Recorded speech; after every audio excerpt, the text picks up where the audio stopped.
Hey you guys, so I wanted to make a quick stream.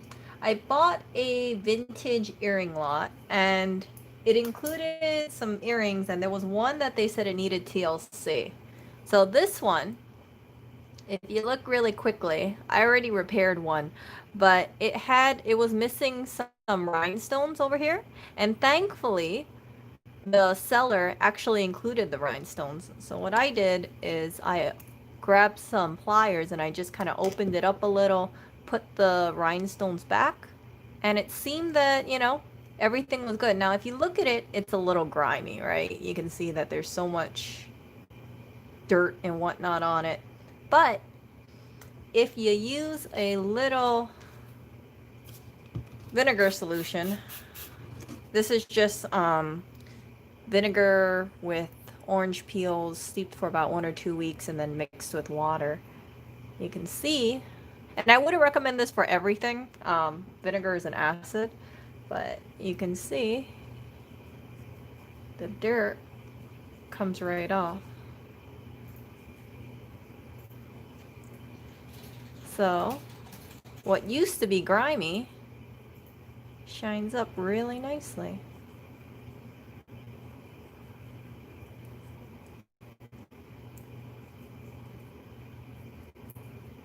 Let's see how it looks. It looks better, doesn't it? Ooh, I gotta clean the back, but look at that. Doesn't that look so shiny? I was kind of surprised, so I need to do a little bit more cleaning here, but you can see how shiny this one is compared to this one. Ooh, shiny. I like it because it's shiny. I really think these earrings are probably older than I am. Most likely. Maybe not. Maybe it's the 80s, who knows. I actually think these earrings are a little too big for my head, my ears, but I'll see how it goes. I've been on this kick for guess who? Yeah, I've been on a vintage jewelry kick right now. And I've been, as Lewis says, he thinks I'm looking a little hoity-toity with some of this stuff, but it's so pretty. Look at that. Ooh. Sparkly.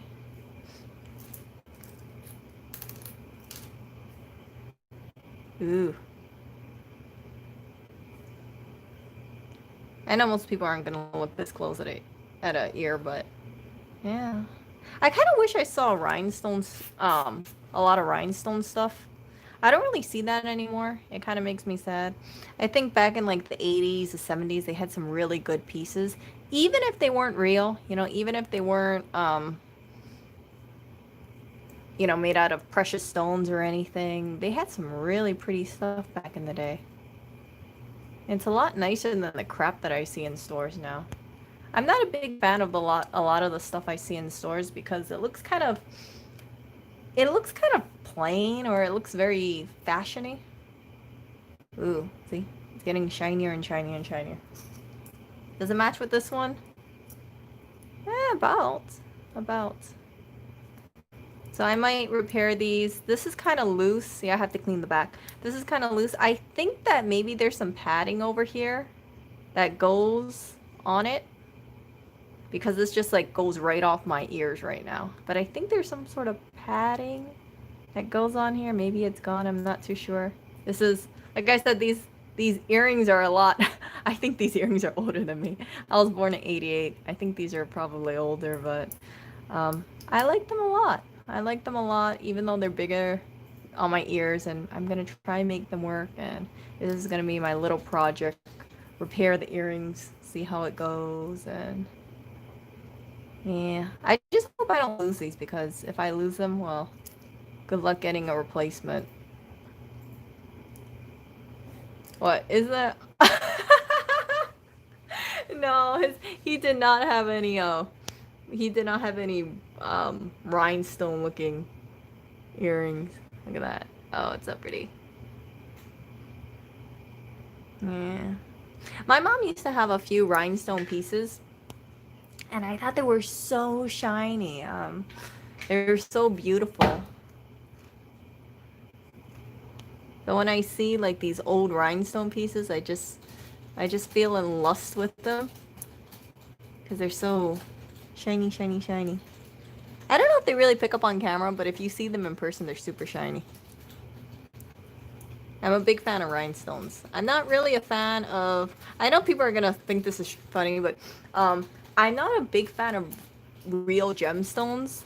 I think they're overpriced. I think there's something very pretty about crystal rhinestones. But the problem is that when you look at it, if depending on the age, you can kind of see... Okay, I can't really see it on the camera. But some of them are a little yellowy. And that comes with like older rhinestone pieces. Like I think that one over there looks a little bit more yellow than the other ones. But when they are nice and shiny, they're so sparkly. So sparkly. Yeah, they're clip-on earrings. And I have to clean the back.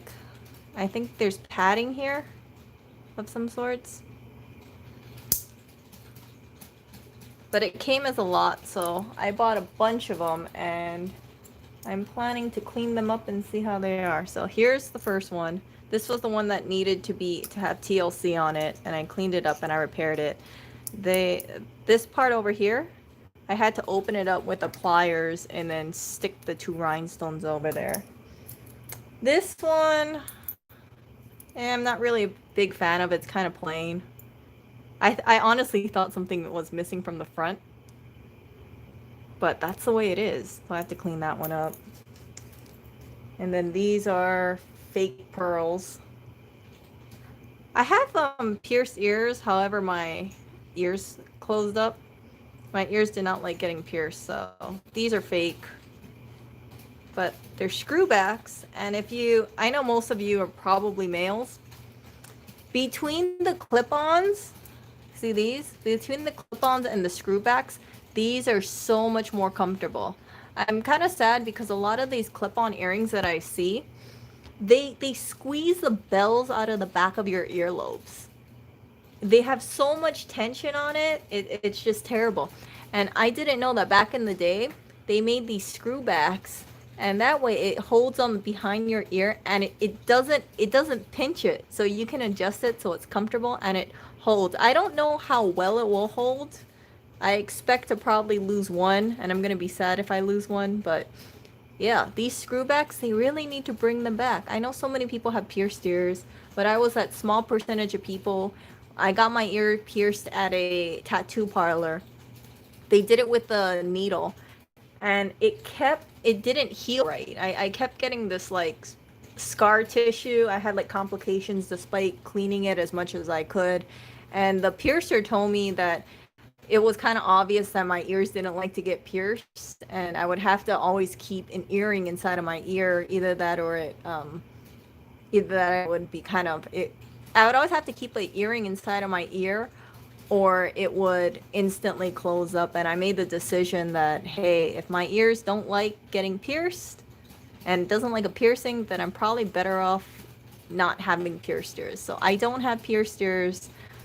And that's why I'm just using these little screwbacks. And yeah, screwbacks are just amazing. They're just amazing. So I have that, and then I have these ones too. These are fake.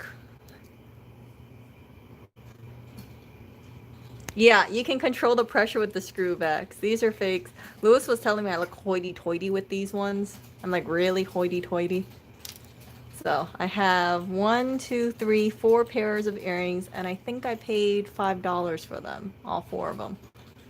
And I can't wait to clean them up and wear them out. And I don't know if I really want to wear them out, but I can't wait to show you guys if I ever do a live stream with them on, and you guys can see how they look.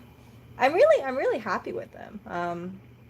But I wish that for screwbacks, they made this for mass market, not these clip-ons. If you don't believe me, if you don't believe that these things hurt, get a pair of clip-ons and try them on.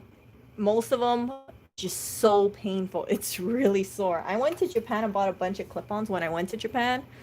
They were pretty, but I could only wear them about, I think, 15 minutes, and my ear was like throbbing with pain. It's just terrible, terrible, terrible.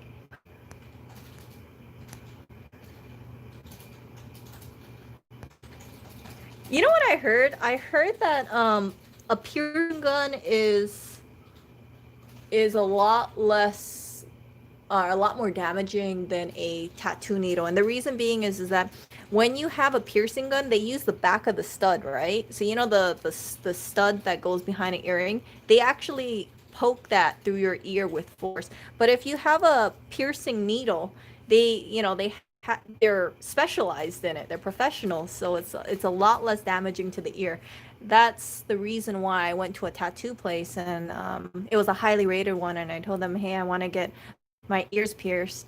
I didn't expect to get complications, and the piercer was an absolute sweetheart. She was so nice, but after months of having complications, she said, "Yeah, your ear doesn't like getting piercings," and she said that her just she had so many piercings, and she loved them so much, but for her, she always had to keep her piercings in.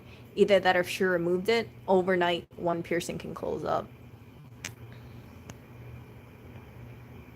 I had surgical steel. I think I had titanium, but I can't remember if that was it. But I had the non-reactive one.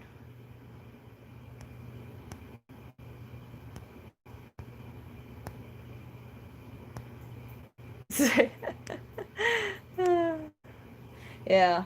So you can see like the front of these don't look too bad, but like the back of it's kind of scuffed. I love vintage stuff. I really love vintage stuff. I think there's I think that things back then were a lot more classic. They were more quality. And if people are selling them, then most likely, of course, they don't want it. And I'm glad to rehome these pieces. Oh my goodness. Okay, so I got disconnected temporarily. Let me see what I say. Ooh, so future astronaut just repaired their ThinkPad X220 by themselves. How did you do it, future? How were you able to repair it? Were you listening to some kind of guide on YouTube, or do you have like some kind of like background knowledge of how to do that? They don't have to crush the bells out of your ear, Outseeker. All they have to do is be snug.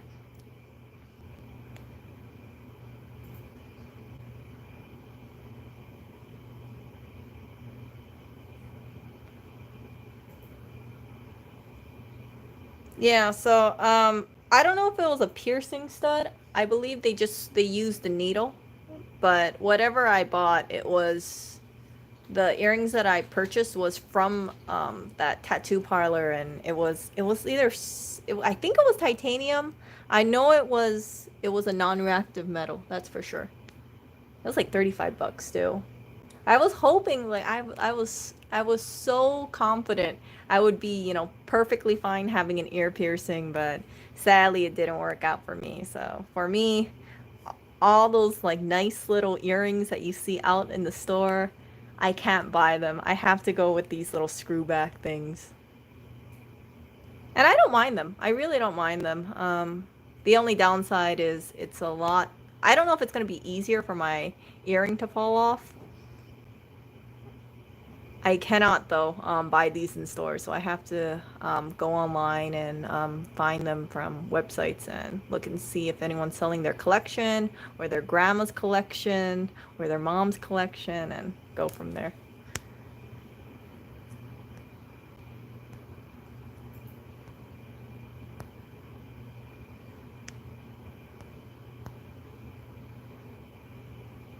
Let's see here.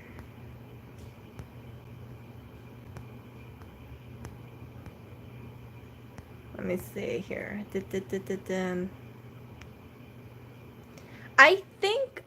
See, okay, the piercing guns that I'm thinking of is a piercing gun at Claire's. If you guys are familiar with that, so it's one of those like cheapy earring places or cheapy jewelry places, and they have like a plastic gun, and they just put the stud in the back, and then they just make a mark and just basically shove the back of the earring through your ear. So I don't think the piercing guns have hollow needles. I believe it's just the posts of the back end of the earring.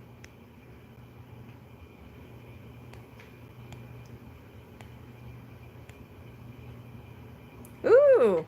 Hey, so future astronaut replaced the fan of their ThinkPad X220 and they said your video helped them. I've never replaced the fan in a ThinkPad X220 on a video before. Well, you gave them the confidence to go for it. I think he's puzzled. He's doing bookkeeping right now. Oh no, never mind. He's going down a slippery slope.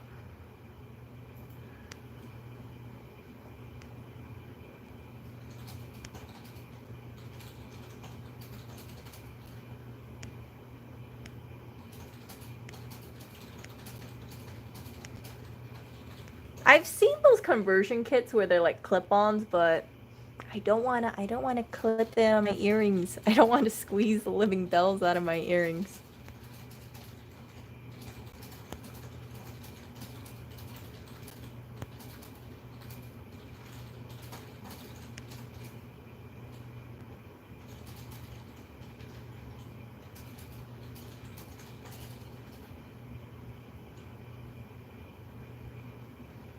Wow. Piercing shops have to be certified the Department of Health?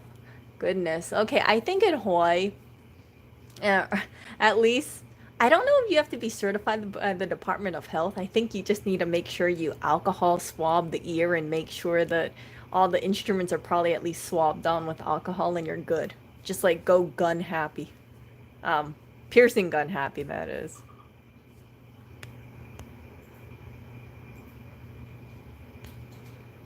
Ooh. Paired ThinkPad T430 2 weeks ago. Actually, you know what? Let me see. Is there a conversion kit? I don't think there was a conversion kit for screwback. I think there was conversion kit for clip-ons. And yeah, I hate clip-ons. I don't know how people who wear clip-ons deal with it. Maybe their ears are fine with it, but clip-ons are terrible. Absolutely terrible. When you first put it on, it doesn't hurt that much, but as time goes on, it's like you're squeezing the blood out of your ear. It's worse than wearing high heels. It really is.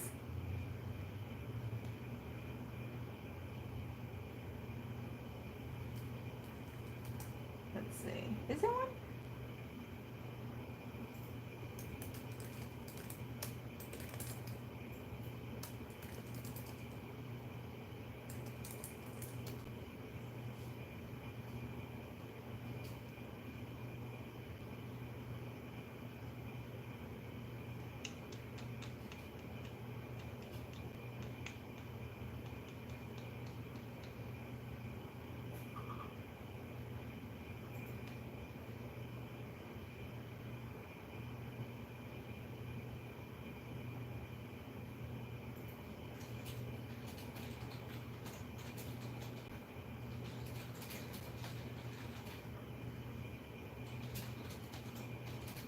Oh, look at this. There is a converter. There is a converter, actually. You want to see how it works? I'll show you how it works. So, it looks like, you see how this one... Hold up, let me show you guys this one. You see how this one kind of... You see how the post over here is connected to this part? This little U part? Well, if you get the converter... Oh my gosh. This is so noob over here. Okay. If you get the converter... Oh my gosh. Okay. How am I gonna do this? Hold up. Let me think. I don't have an iPad. Okay, if you get a converter over there, you see it? You have to bend it. You see? You have to bend that post. See how it's straight on that picture? You have to bend it. Yeah, so you're actually... Whenever you have like an earring in there, it looks like it permanently gets damaged. Permanently. So you can convert, it seems, but yeah. I kind of wish you could just put it in there and you don't damage the earring, but it seems like you will damage the earring. But at least it's a possibility. At least it's a possibility.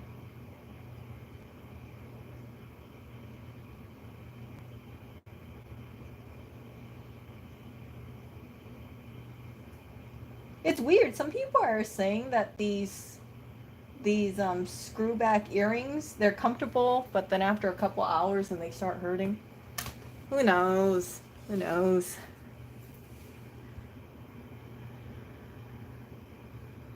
Yeah, these ones, well, see, the thing is that you see how it is. I don't know how I would convert it. I guess I'd have to super glue it on one of these things somehow. I'm not too sure what I'm gonna do with this one because these are actually humongous on my ears. They look humongous. I think they're bigger than my than my eye. Okay. Let me see. So they are about 1 inch, 1.25 inches, something like that. Yeah. So these are pretty wide earrings. Normally I like tiny sized earrings. See the big difference? I guess this is a little less than half an inch. So you can see the huge difference. Like this would be a nice size versus this giant behemoth of an earring. Now I'm not gonna super glue them to my ears. I want to I want to have the skin left on my ears.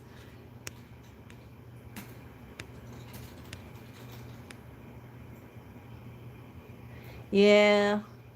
I don't know. I think if you use hot glue gun, it could work, but I don't know. Right now, I think most likely I'm just gonna stick with buying ones that are already screwbacks and see how they are, rather than buying converter kits. There's not any earrings that I know off the top of my head I want to buy in, online or in stores brand new and convert it, because there's always a chance that if I convert it, I might think, yeah, I don't really like them or something like that. So I'd rather just buy them already screwbacks. But yeah, I'm a big fan. Like I said, if you wear clip-on, if you don't have your ears pierced and you hate clip-ons, I hate clip-ons, try find these screwbacks. Most likely these are gonna be, pretty old. Expect them to probably be about 20 years old. Some of this stuff, okay, I'll show you this other one that I got. Hold up. I'm gonna show you some of my earrings that I picked up.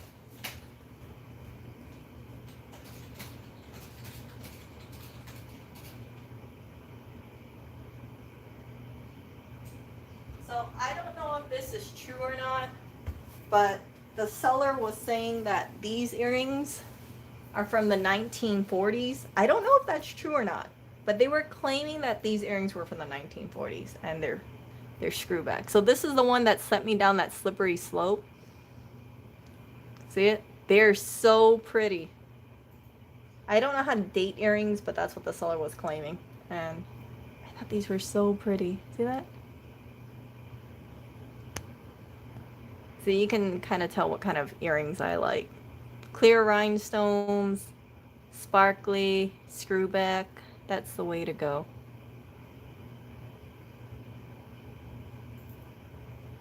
My only hesitation, like I said, is if I go out and I wear them, let's say if we go out to dinner, and if I lose one, there is no way I'm going to be able to get a replacement.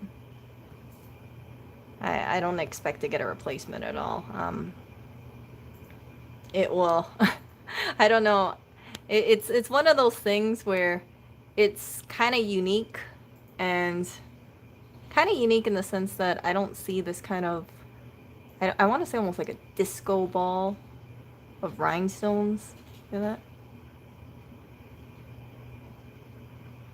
And they're not that heavy. Surprisingly, they're not that heavy, but I think that if I did lose one, I'm afraid I would lose it going on the buffang or something, and I would just freak out like, oh no, no. What are you recording? I'm reviewing my earrings. So these earrings are allegedly from the 1940s. Allegedly. Oh. Yeah, so if I lose one on the buffang... Erica's childhood jewelry is coming back. What do you mean my childhood jewelry? What do you mean? No way! Childhood jewelry is coming back? No, I'm not that old. I'm only 6 months older than you. You keep telling everybody. Huh? It's true though. You know, people think you're older than me. Did you know that? Just saying. You're not exactly a spring chicken here. And then these were my other earrings that I really like. And these were like, I think that they're, oh, look who's here. Oh, some cat is coming over here.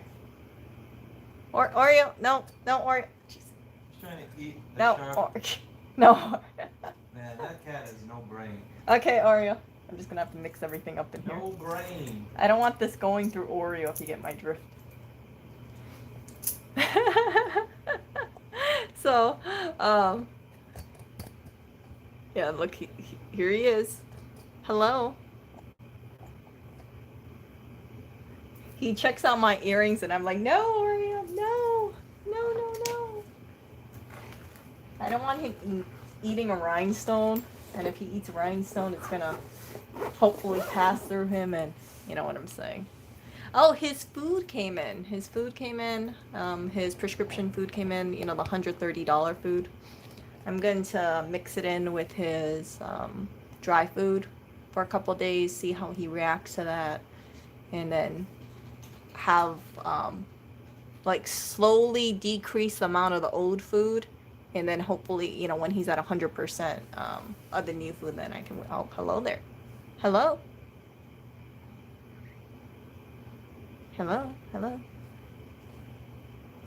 I know. Okay, Oreo, you're hijacking my stream. Your butt's in the shot, Oreo. Oreo, your butt. Can you show your face? Can you show your face, Oreo? Oreo. Okay. Oh, jeez. I don't know. Louis, do you think you're gonna make any more of that right to repair shirt with Clinton on him? I could. He could. What shirt size are you, Future?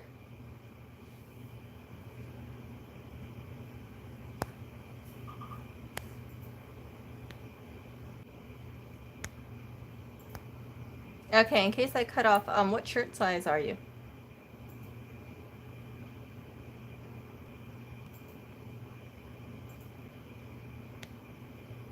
Oh, yeah.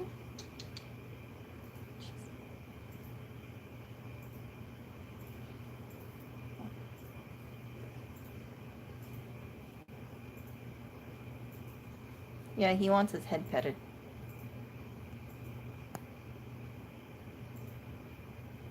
Small.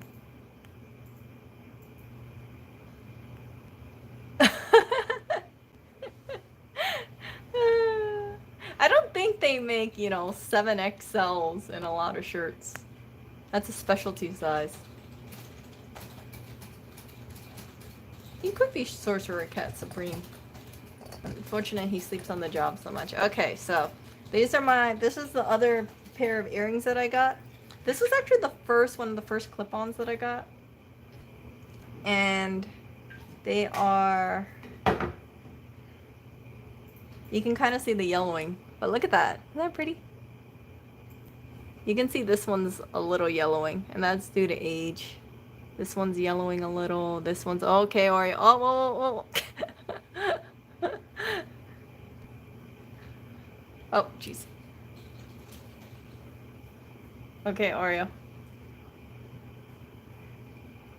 Okay, I will head rub you.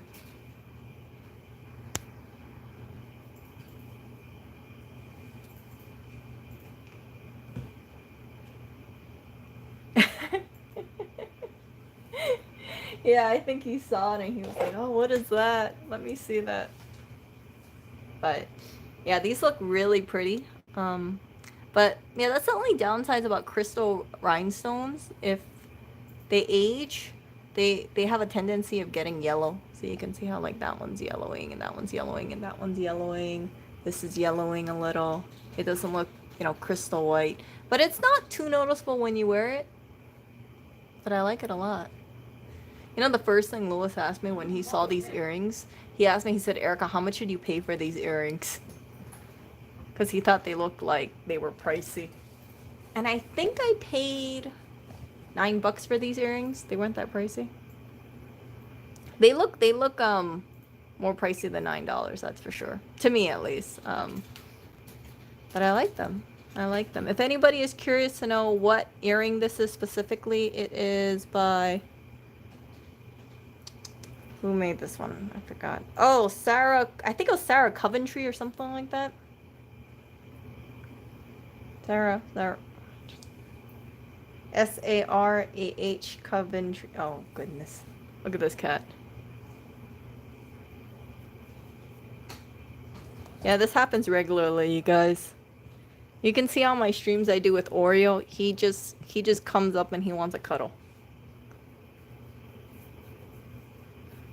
Hey, look at this. Look, Oreo hijacked my stream.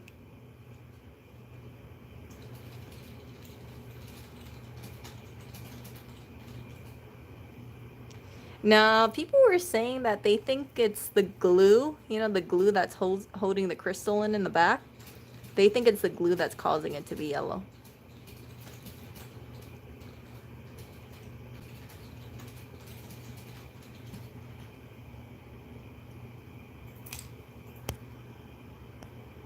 Yeah. They don't make it anymore. They don't make their own stuff either. From what I was reading, it's like they would buy it from companies and then they would sell it under their own brand name. You know what I'm talking about? I forgot. There's a name for that. I guess it's rebranded would be the closest thing.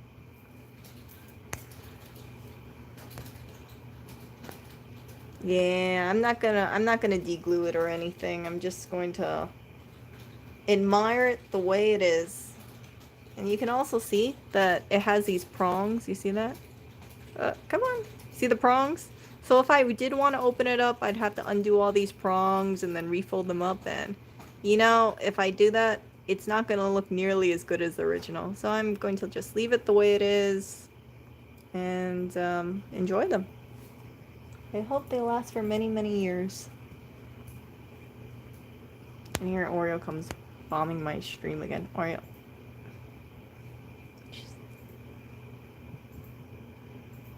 Okay, Oreo. You can move.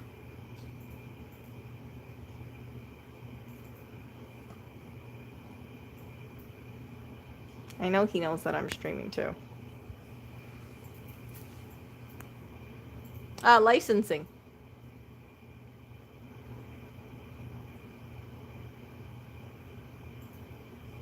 Yeah, a lot of these Oreo streams turns into Oreo cleaning his butt streams, because this is completely, you know. Did he really just clear your spot?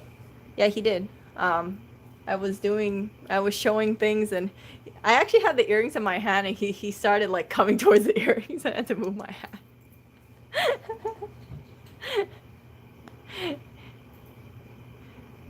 It was like, yep, there's only one thing that should be in this shot, and it should be me. Carman says hello to you, Lewis. Hello, Mr. Carman. How's the job coming up? I know you switched jobs a while back. How's it going?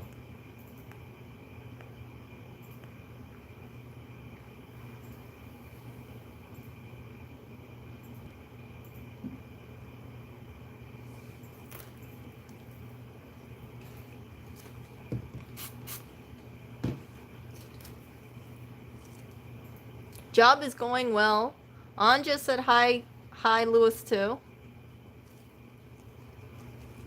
Oh, by the way, tell them what happened at the grocery store today. You bought food? No, remember you got spotted? Oh. Yeah, Lewis got spotted. We went to a grocery store and I guess someone recognized him. And he just darted away. And I was like, what? How come you're darting away? Shouldn't you be like, hey, nice to meet you? I only do that when it's cute young women saying they love the look of my long microphone. What? What long microphone? My MKE 600, that is. Okay, I was gonna say that. Yeah, that's the only long microphone you have.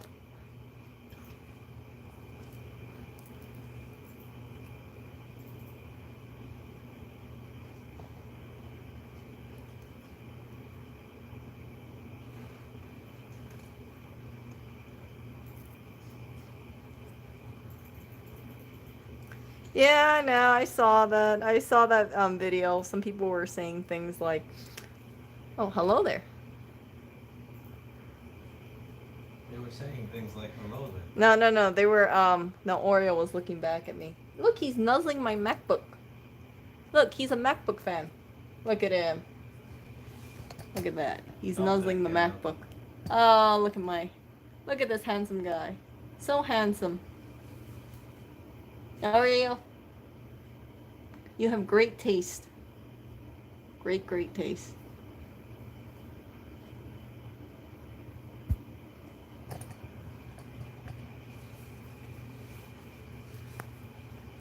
Yeah. Where'd my other earring go? Here's I one. found house. Hmm?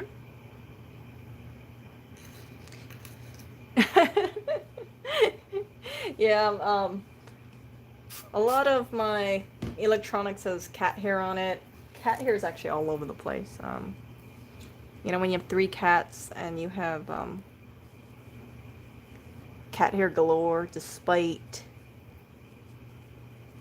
brushing them daily and things like that, it's just like, it just becomes a way of life. Cat hair is a way of life for sure.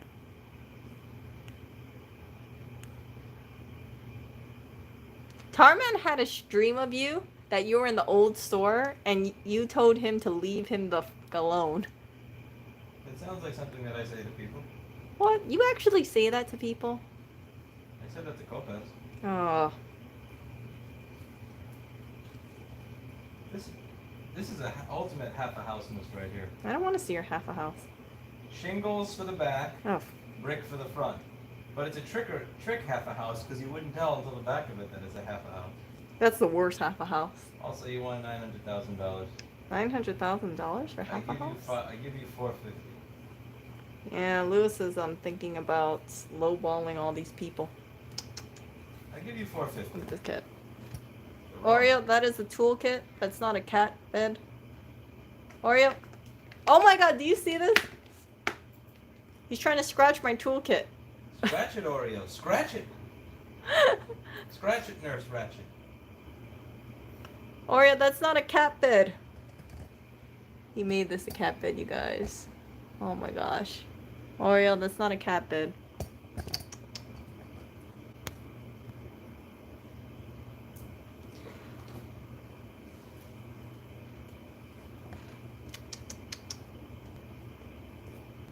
I know.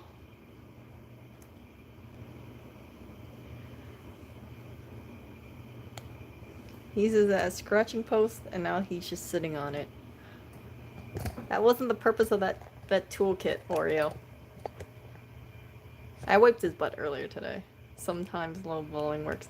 I don't know. I don't know if lowballing that low is gonna work. That's a little too aggressive. You gotta start up a crime spree in their neighborhood. Huh?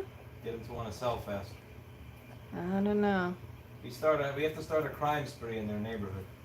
Who's we? You, I, Oreo. Did you hear? I don't know if you guys heard about this, but they said that the FBI was able to track this one person who I think destroyed or helped destroy a cop car, and the way they found them was through a shirt. They had a quote on their shirt, and the investigators found out that an Etsy store was selling that same shirt, and then from there they were able to pull the customer list with the subpoena, and they found exactly who was wearing that based on the shirt.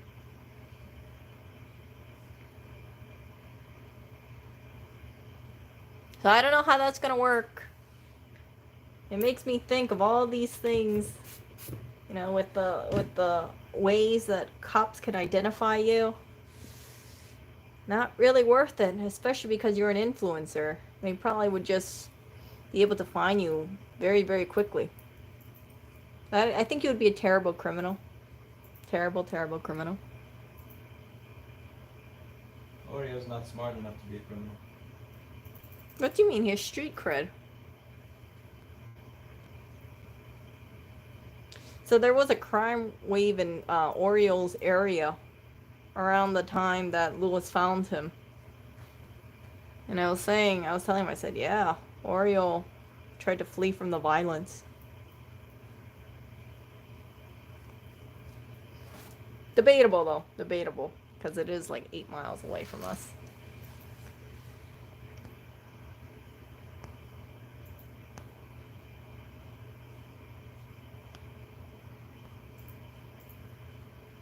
No, I don't think any of that stuff should be done. Because if you destroy property, it comes out of tax dollars. You know, just as MB's friend she was saying. Yeah, so all they would do most likely is just ask for additional budget the following year or just raise your taxes. No, no, no. He the place that he's microchipped on, the street is actually a high crime area. And there was actually a there was actually some kind of police raid of some sort around, or it made the news about that one area around the time that Lewis found got Oreo. But look at this cat. He looks so chunky. He looks really chunky. So this is, oh, actually, you know what? Let's measure how wide Oreo is across. Okay, Oreo. I'm gonna. Yeah. Let's measure you, Oreo cat. You are about what, 18 inches, I think? Yeah, about 18 inches. And the width over here, the width is like 10 inches. Yeah, about 10 inches, I'd say.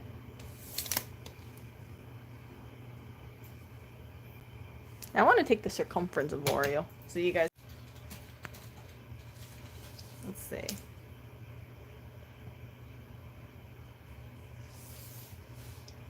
We don't have a scale here, actually. Oh. Okay, Oreo. Do you see that? I didn't even lift him up and he meowed. He's like, don't take my measurements. Okay, Oreo. Some people need to take your measurements, okay?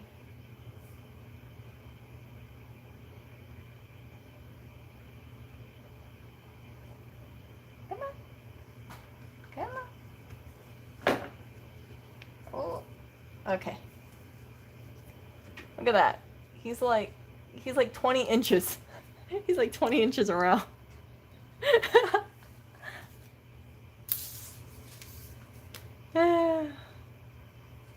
Okay, so can someone convert inches and centimeters? Yeah, he ran away from me. I measured Oreo and he ran away from me. Actual measuring huge cat. Yeah. Let's see where. Yeah, I got off. Put on crap. Oh goodness, he's eating again. I thought he ran away because he didn't want me taking his measurements. No, he ran away because he wanted to eat again. He just eats. Oh! By the way, look what we got sent over here. So it looks like Joe sent this over. And we actually got 2 of these.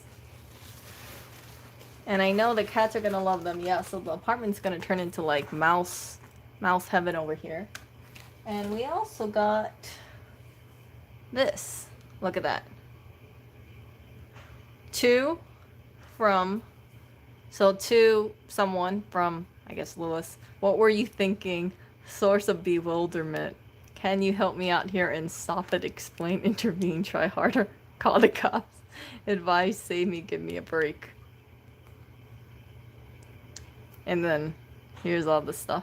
I remember I saw these like in such a long time ago, these like what the fuck notes. Oh, what?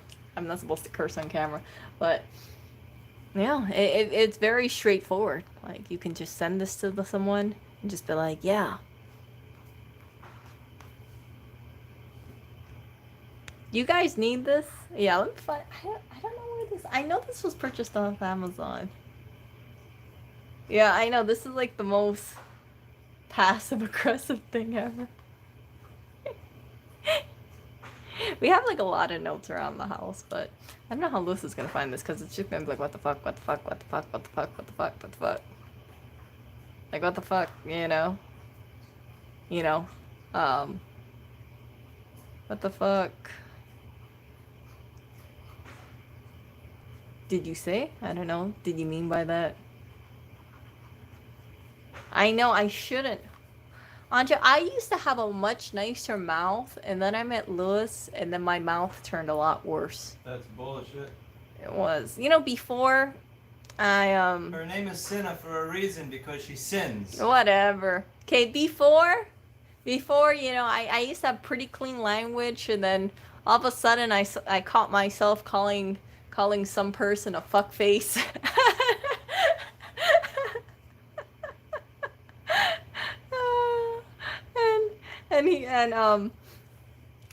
and he was like absolutely shocked by that. Yeah, he corrupted me. Yeah. But thankfully, I still retain a lot of myself, but that language, man. When they say don't be around bad influences, people who curse a lot. Yeah, someone here who shall not be named says a lot of F this, F that, F F F. Yeah.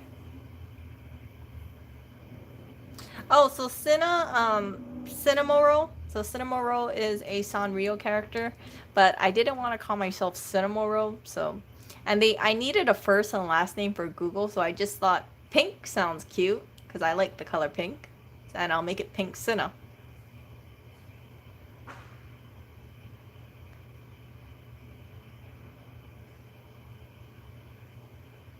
No, that is terrible. That is terrible, Altseeker. Don't eat what you think. Spit it out for people's guts for the crime. Oh my gosh. Nah. It's like, for me to call a person like that, I have a very good reason why. I can't even remember why I called someone that, but yeah, I called a person that, but I can't remember the reason why. I know at the time, though, I felt like it was justified. But it's not good to use that kind of language. I should clean up my language, but sometimes it's a little difficult because, yeah. Oh, yeah, maybe it was Trader Joe's now that I think about it. Yeah, I think the Trader Joe's incident is very warranted of me calling someone.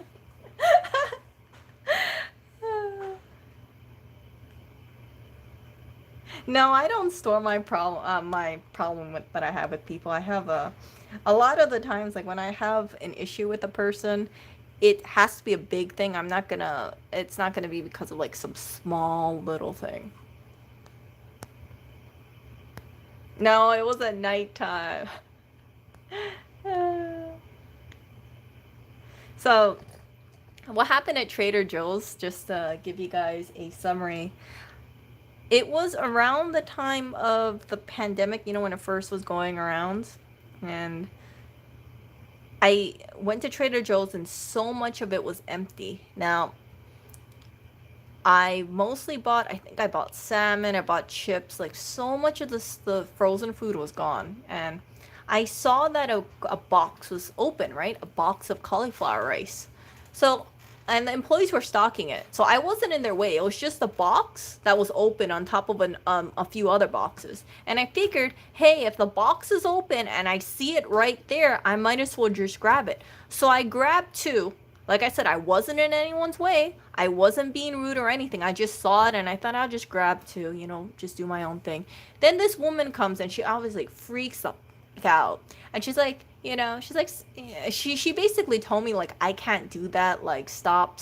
And the way she's saying it is she's screaming at me. She's not just like, hey, ma'am, can you put that away there? She's yelling at me and I just kind of like ignore her, right? I'm like, whatever. And so she calls the manager over and she's like, that's her, she's the one. And then the manager is, reprimanding me saying, my employees go through so much stuff that they don't have time to deal with this stuff.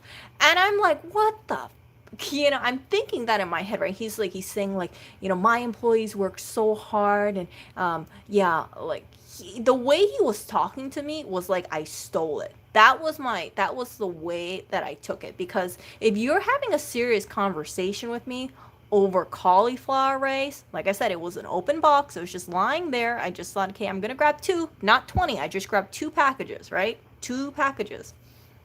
Yeah, so she was that's how she reacted, and because of that incident, I don't want to go to that specific Trader Joe's for a very long time, because it just rubbed me the wrong way. I thought, I understand where you're coming from, but there is no right for someone to yell at me that way. And I understand they were under stress. I understand, a lot of people were shopping that day, but the shelves and the people around there, they weren't punching themselves, they weren't punching each other, they weren't belligerent. It was orderly. And they were just, they were just treating me like I was a criminal for just taking 2 bags of cauliflower rice. I was really heated about that. I think I have the live stream on my channel still. But unfortunately, when that woman was saying that stuff and the store manager went up to me, my mic was muted because I think I accidentally pressed mute somehow. But yeah, it was muted, so you guys couldn't hear what was being said. But you can catch the beginning of it where she was like telling me, like she was like kind of raising her voice towards me.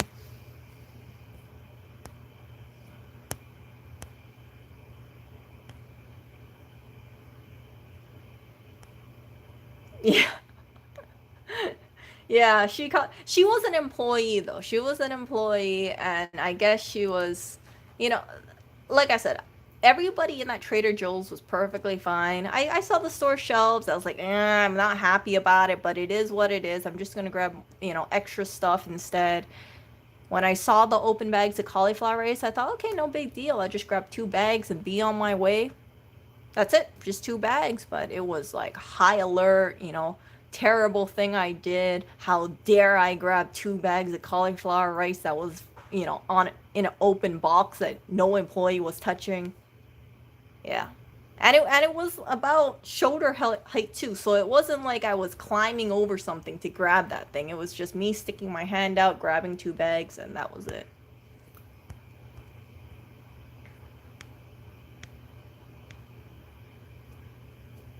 Yeah, so in that situation, I could have walked out, but what I was saying is that during that time of the pandemic, it was so hard. It was so difficult for me to find certain foods that I didn't want to give up my groceries. But since then, I've kind of learned that stockpile on food, make sure you have an adequate supply of food. That way, if that kind of situation happens again, I can just walk away. But I chose to bite my tongue during that time because I figured if the store manager could, they could say, you know what, you're being aggressive towards me, you're being hostile towards me, you're kicked out from the store, you're banned from the store. Yeah, over 2 bags of cauliflower rice. It's easier for me to watch what I say rather than raise my voice and have it escalate. I mean, obviously, if you think logically, right, the way to handle it was, hey, yeah, sorry, we can't let you take the cauliflower rice. I know it sucks, but that's our policy. That's it. You don't have to yell at me, you don't have to holler at me, you don't have to treat me like I'm stealing a huge amount of food or I'm stealing food. I was still in the store, I still had my groceries with me. You can see that I had a shopping cart full of groceries. You can see the way I went up to grab the cauliflower rice. It wasn't like I was pushing people around for it.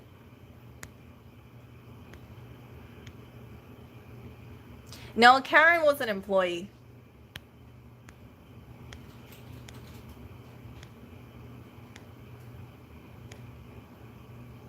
I want a place where I can do stuff on my own without it being taken, but I also want a place where people don't stare through their blinds with one eye with someone they don't know is running. Have I experienced racism? Sadly I have. I think it was last week. Lewis and I wanted to go over to a Korean grocery store. You guys probably know that I really like Korean food. I'm part Korean too, so I grew up eating Korean food a lot. And there's a Korean grocery store a few miles away from us. On Yelp, it said it was 24 hours, and I believed it. Of course, obviously, a lot of stores, they changed their, oh, hello there. They changed their um, hours due to the quarantine, to the shutdown. And when we went over there, there was a person, oh, the store was closed, unfortunately, because we got there about 9 p.m. But there was a person on the street who said, what is an Asian doing on my street? And I was so shocked because I knew they were talking about me because I'm the only Asian on the street. The only Asian in Brooklyn. Oh yeah, but it's just things like that. I've walked down near the store and I hear some people, making some racist remarks towards me. And this is before the quarantine was going on, by the way. So I've heard those kind of, um, like broken English sort of racism going on, and it saddens me. It saddens me because obviously I speak English, and it seems to be like some people don't think I speak English, or they'll try to taunt me in, yeah, and say this kind of stuff, and it just makes me shake my head. And I could say something, but here's the thing: I don't feel comfortable saying anything, because if you feel comfortable saying that kind of stuff to my face, I question if you are armed, and I don't want to put myself in harm's way because of that. You see what I'm saying? Like, if I'm alone on the street and someone's saying that kind of stuff towards me, Throw the fang battery up. I don't know if they will attack me if I say something back, and I don't feel comfortable being by myself. Throw the fang battery up. Are you kidding me? No way. Throw the fang battery up. No. So, I encountered those kind of things here in New York. I think it's very sad. I think it's terrible because how can I say this? It's terrible because I think New York is a place where there's so much different cultures here, right? You have so much diversity here. You have people of all sorts of ethnicities and backgrounds coming together, that it saddens me when I hear this kind of stuff coming from another minority. That's all I'm going to say about it. Like, it's just like, really? Minorities should not be saying this kind of stuff to other minorities. To him, you're not a minority. That's what I was telling Erica, and she disagrees with it. Harvard did the same thing too recently. Asian is not a minority because you're doing better.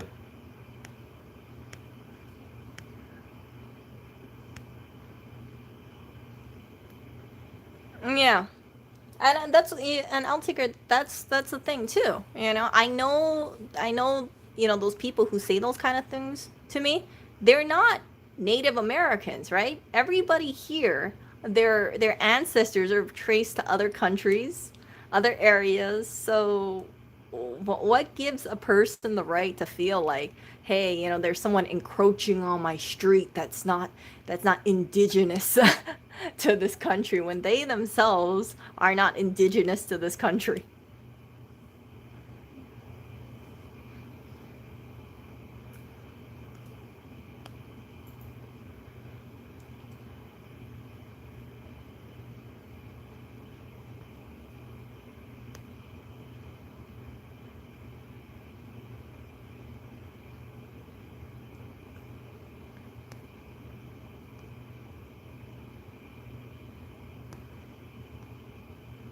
And I mean, like, for me, I feel sad when I hear that, but it's not really sad for me. I feel sad for those people, because if you say those kind of comments to people, you have to be a real you have to be a real jackass, to be honest with you, to think that way.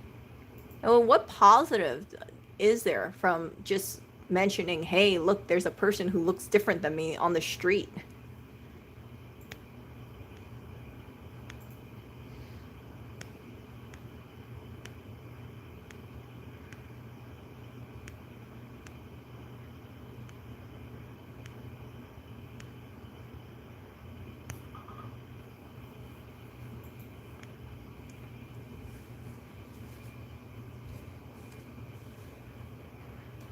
And like I've said before, in Hawaii, we have so many different cultures, and it's such a melting pot that when I moved over to New York, I kind of figured when I was walking down the street, I saw all these different kinds of people. I thought, wow, this is great. I like this. And that's why it was kind of hard for me to understand why some people I heard were racist. I was like, how can you be racist in New York? You see all these different types of people walking down the street. You're really going to be racist? Like, I don't get it.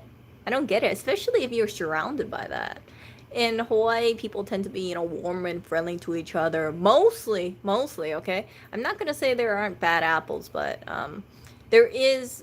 Overall, it's not like people are gonna walk down the street and say, "Hey, there's a, certain type of ethnicity walking down the street in general." But when I do hear that stuff, I heard it once in Hawaii from an Asian woman to a white woman.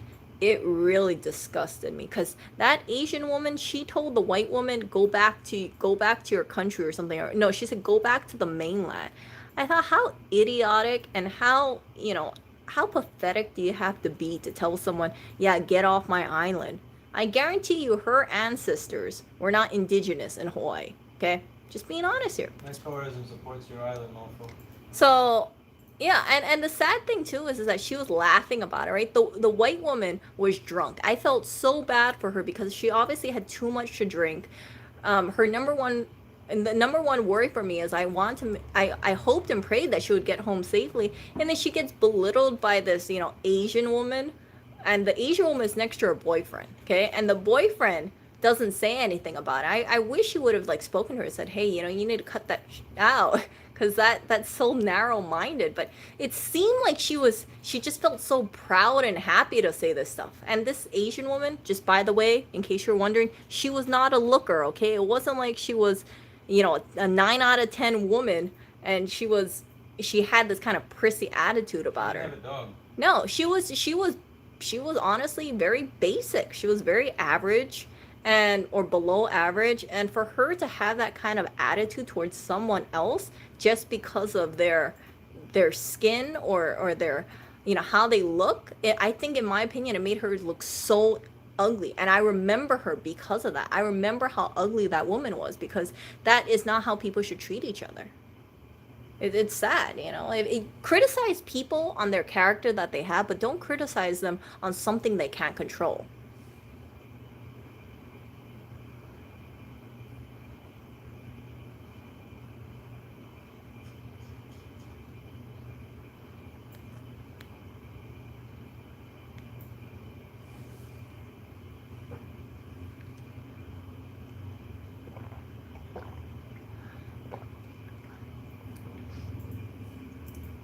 I don't know if racist people are curious. I think that what it causes is when I think of racism, I think it's because they're stuck in their own ways, or maybe they had a bad experience with one person and they blanket statement with everyone else. But you can't do that. If you have a bad relationship with one person, right? You can't say like all males are bad because of it, or all females are bad because of it, right? You take person one by one and judge them from there. With people who are racist, I think truly they're just hurting themselves because there are so many good people in the world of all different backgrounds, all different colors, all different mindsets. And if you're gonna do something very shallow and say, I think lowly of that person because of how they look or what country they're from, it just makes me think like, geez, that's not the way to think.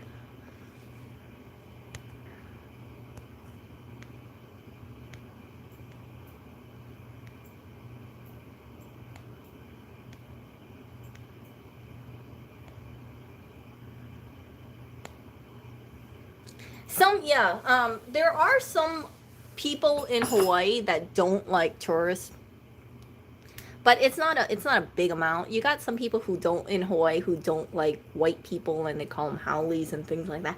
I never really got it. I've lived in Hawaii all my life, and I mean, like, I understand the historical significance of it. Long story short, what happened is that Hawaii was overthrown illegally, and then it was U.S. occupied. It was an illegal takeover. It was done by white people, and we became the 50th state. so because of that, some people have resentment towards white individuals because because of past history. I don't see Hawaii becoming, having a separate sovereignty within them. Um, I don't really see it happening just because I think that there are going to be powers blocking that. I also think it gets a little convoluted or it gets difficult because then you have to think about, well, if someone commits a crime, right? Do you hold them accountable for Hawaiian law or something like that, or do you hold them accountable in the U.S.? You see what I'm saying? Like it's I feel bad about what happened in the past, but I don't see how hating white people moving forward for the rest of eternity is going to make the world a better place. But like I said, it's a very small percentage, okay? Very small percentage. There's a reason why I only remember that one Asian woman. It happens very infrequently. And we have a lot of military presence in Hawaii too.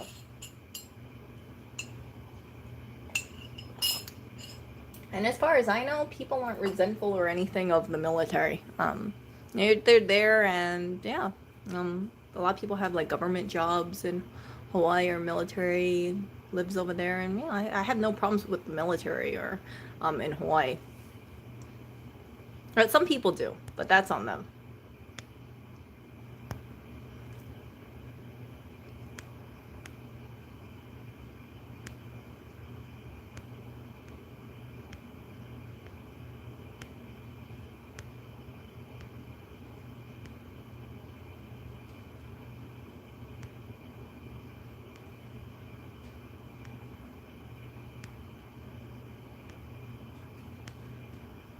Oh, see you, Tarman.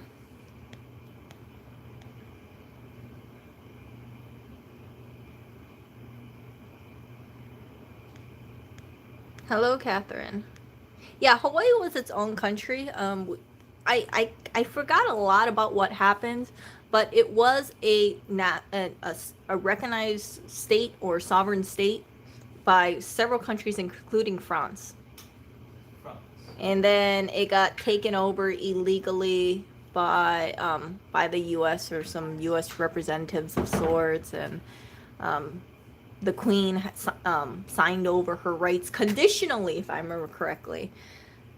And yeah, so but it was an illegal takeover. Like I said, I don't really remember the specific details, but I remember when I heard the story, I thought, geez, that it's really bad what happened, and it was definitely illegal.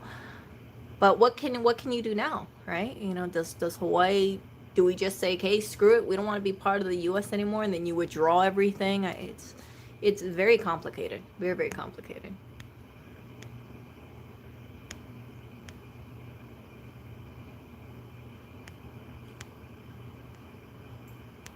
Oh, you're looking at the floor because Oreo was over here and I just didn't move the camera.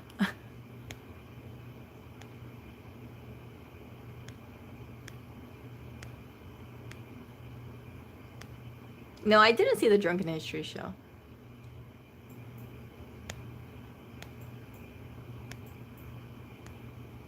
Yeah, Hawaii's very reliant on tourism. It got impacted heavily because of the Corona stuff. And as someone who lived in Hawaii, for 31 years, I can tell you that a lot of Hawaii, you would only really like it if you like the beaches and maybe the outdoors, like going hiking and the weather.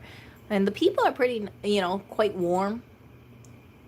But other than that, I think it's overpriced. I don't think it's anything special. The houses are about same prices as New York. Property tax is much lower, though.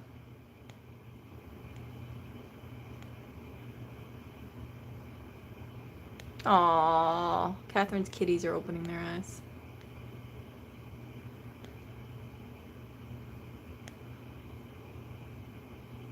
Yeah, the sad thing about Hawaii is a lot of the people who are homeless in Hawaii are native Hawaiians.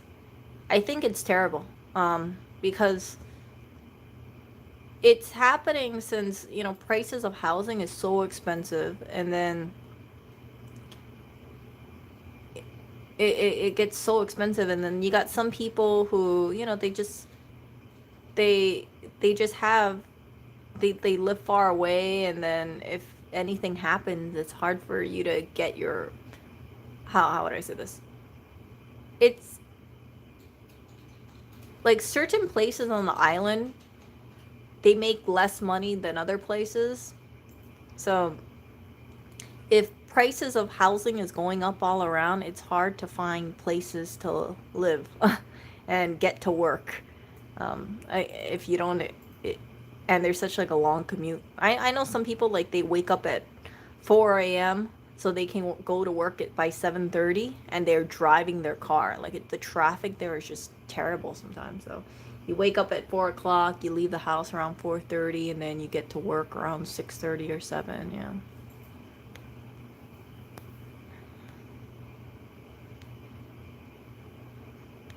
But they do have these things like Hawaiian homelands, and I hope that that gets really pushed through. I think that the people who are Native Hawaiians, you know, should definitely have land to live on and things like that.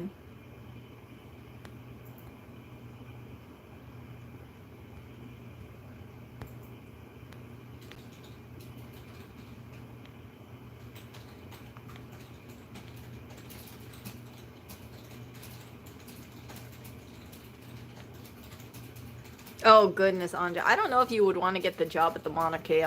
You talking about like the TNT and stuff? The 10 mile zone?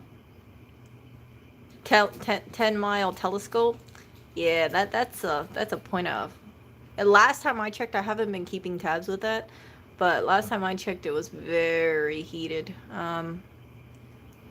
If you don't know about it, Mauna Kea is a very sacred place, and they wanted to make this huge telescope.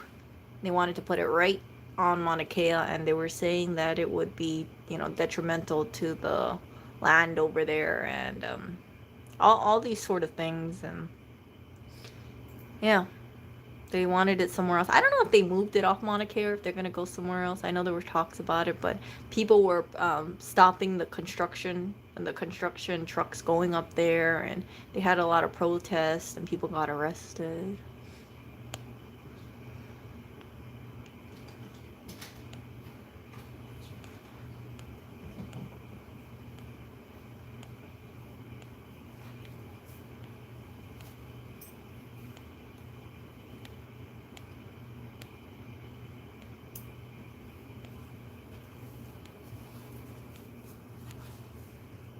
Hello.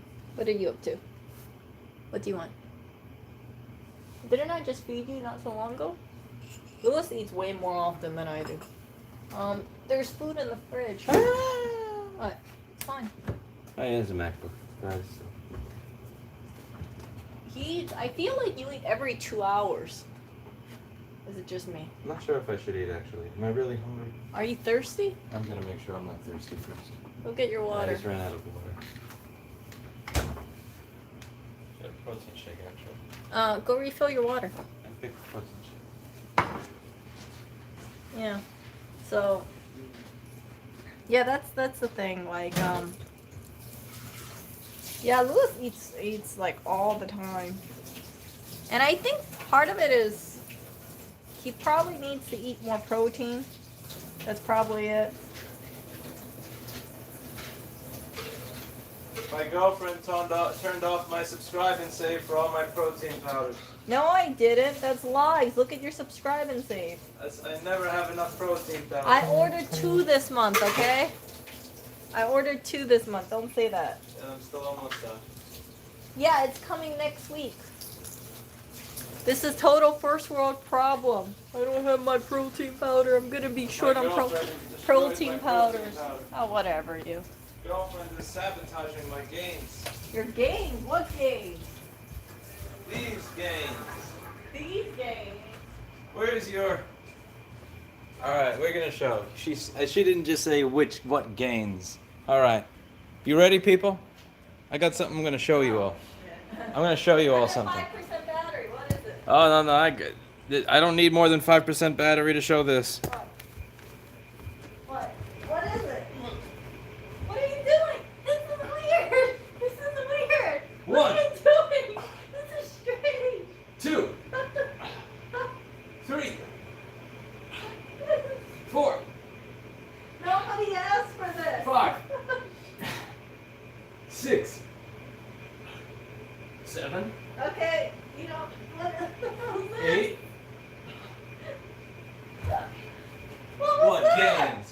What was I'm gonna that? shoulder press your next, woman. Huh? Hey, shoulder press your next. This is weird. Oh, nobody asked for that. You asked for it, woman. Huh? No, that was not epic. Who wants to see shoulder pressing Erica? No! Nobody wants to see that stuff.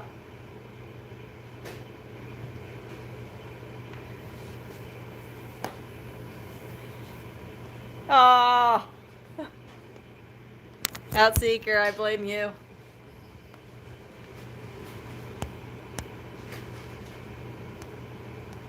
I'm gonna attach handles to you, and then we do shoulder pressing, Erica. What?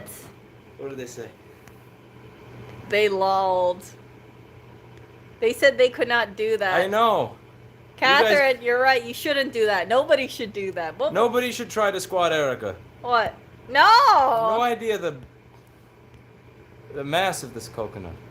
What do you mean the mass? The mass of this You coconut. make me sound like I'm humongous. Do I look humongous? This is a string. Hold up. He has to drink his protein. Next up, Sure. I deadlift you. Huh? Let's see, actually, can I deadlift you? You want to deadlift me? What are you doing? What are you doing?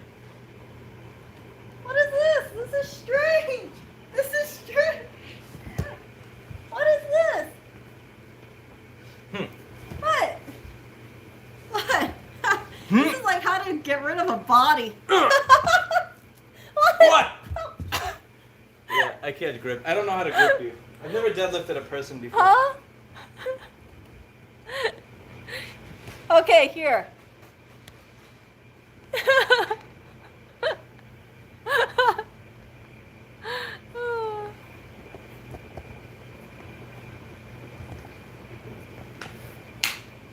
How do you deadlift a person? It's impossible. She doesn't have handles. She has love handles. What do you mean? I have Okay, love here, handles. here. You can go at it again. You What? can do it. Huh? What am I doing? I don't know. You could try to lift me. Okay. Let's see. Oh, for sake. What? Okay. What the hell are you doing?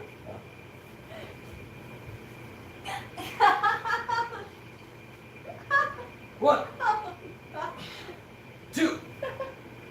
Whoa. Oh, shit. You're heavier than I thought, I'm girl. heavier. You're weaker than I thought. Breathe. Ah.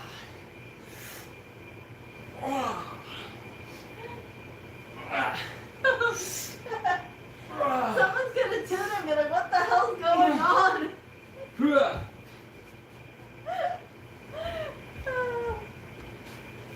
Shout out to Marty, the best trainer in New York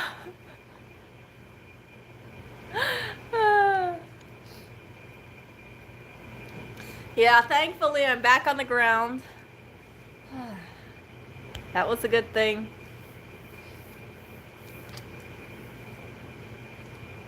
Well, you got some applause.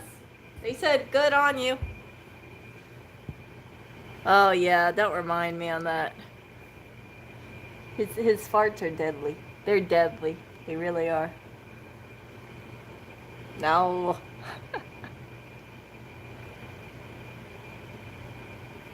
Okay. Let me see what I missed.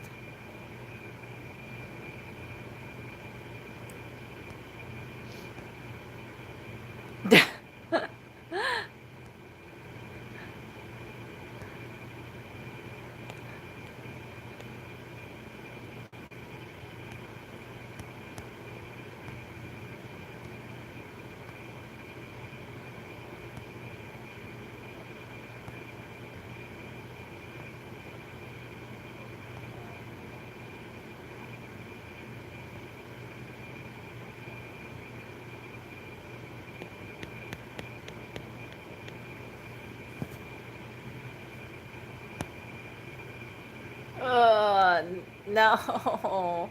Yeah. Anyway, um, I'm going to end this stream. I gotta retitle this. I don't know what I'm gonna retitle this stream. I want to make this a short video, and then I got sidetracked, and then I was talking to you, and yeah, next thing I know, it's like 1 hour and 22 minutes. Jeez. I know for sure I'm not gonna make that a thumbnail though. I don't know what that was. That was, you know, he wanted to show that off. I bet you. Yeah, he wants to show off his gains and how heavy I am, and he always says I'm very heavy, but to be honest with you, I don't think I'm heavy. I just think he's lost his gains. That's all. It's not me, it's him. No.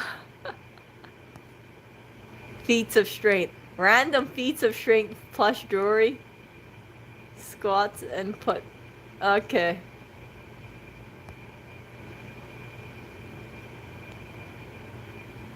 No, it's true. It's true. You know, if you look at his previous videos, you saw his like workout videos, and he was like showing off his guns and things like that. And now those guns are, you know, looking a little smaller. Yeah, but I'm sure when the gym reopens again, he's gonna be buffer. I hope. By the way, when is the weight set coming in? I didn't order it. I thought you said Dan ordered it. No, we said that we can get us that. Oh, yeah, they're gonna order a weight set and set up a weight room for the store. You know, so it's Rossman Buff Group, but it seems like all the weights are out of stock, so they don't have any weights for them.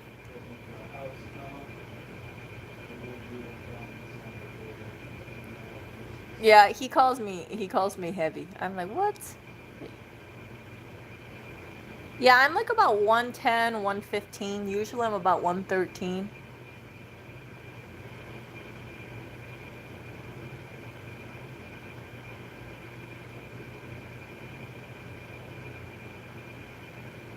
Ross Buffbanker.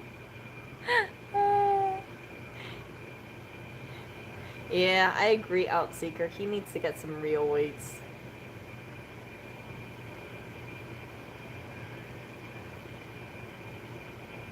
No, no sadness. What happened was with that house, it has 20% property tax, and that is obscene. I mean, like it's $20,000 property tax, and that's just obscene. It's a really nice house. I like it a lot, but I think it's overpriced. I don't think it was a good choice. Which one? The $20,000 property tax one. It wasn't amazing. Locust. It wasn't good enough to be that expensive. It's just not. Yeah. It wasn't a good house to be that expensive. Yeah. It's crazy though, because like how much is your rent over here? 2,000? 2,000 a month. 2,000 a month, right?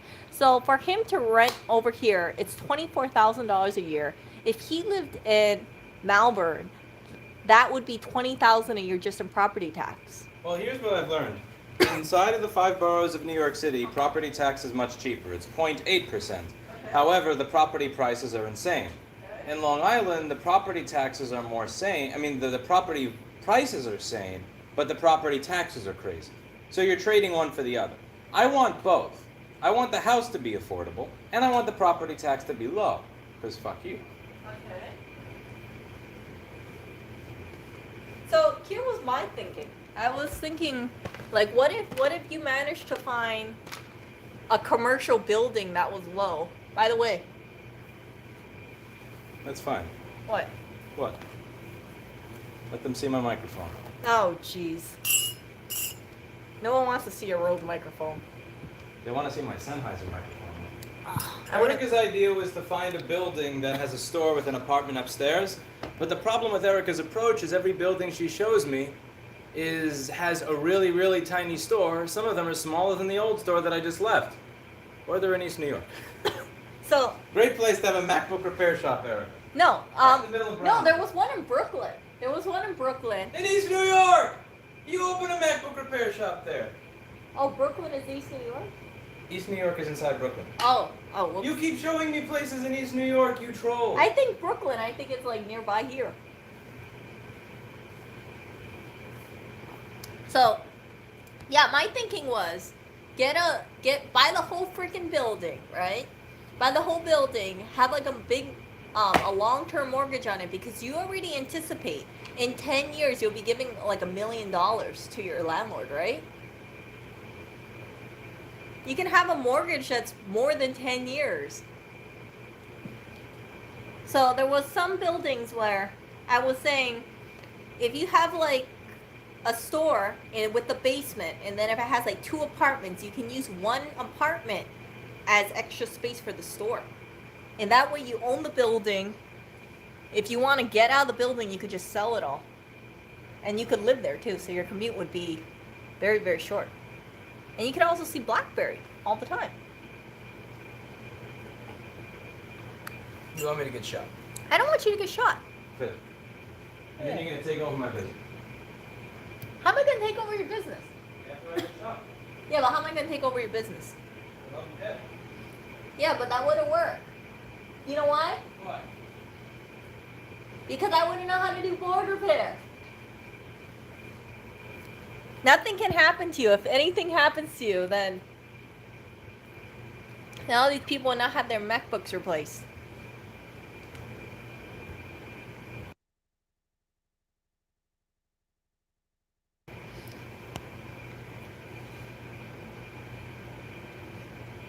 Barry.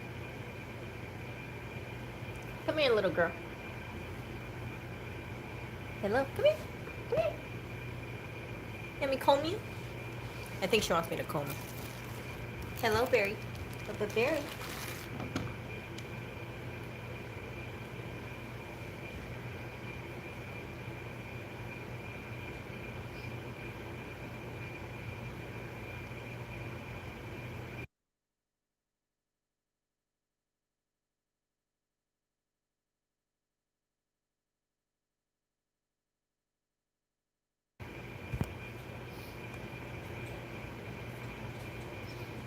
As long as Paul is there, he can repair anything. Yeah, but that was my thinking.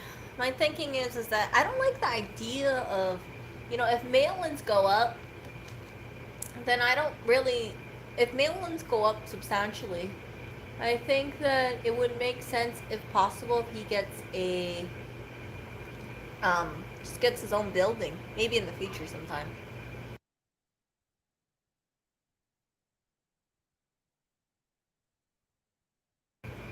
But it's gonna be expensive. That's the only downside.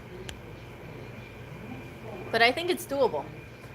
It all depends how the price of commercial real estate goes. I don't like the fact that like I've said before, I don't like the fact that he has to work with a landlord.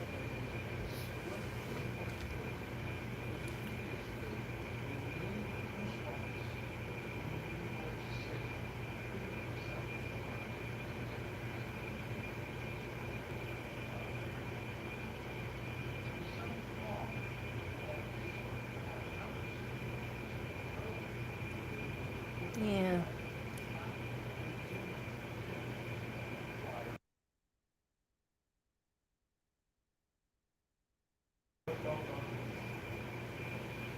Barry's just staring. You notice that? It's kind of creepy.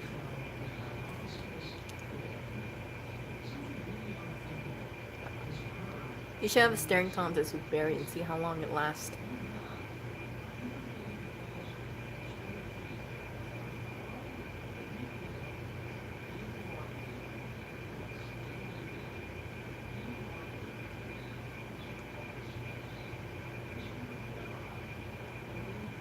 Let's see how long you guys can have a staring contest with Barry.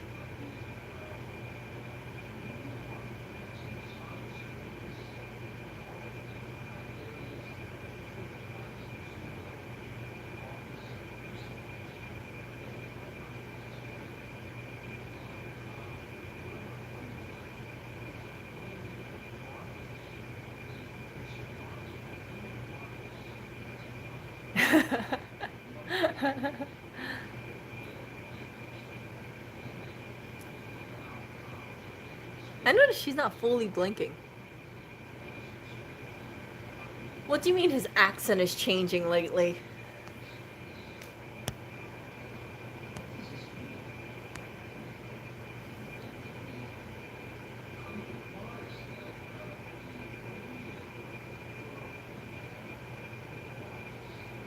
How's it been changing?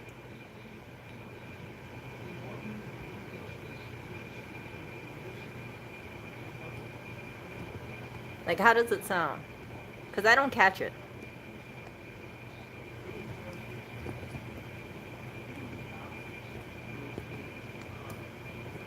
I haven't really noticed. Oh, by the way, let me open this thing up, you guys.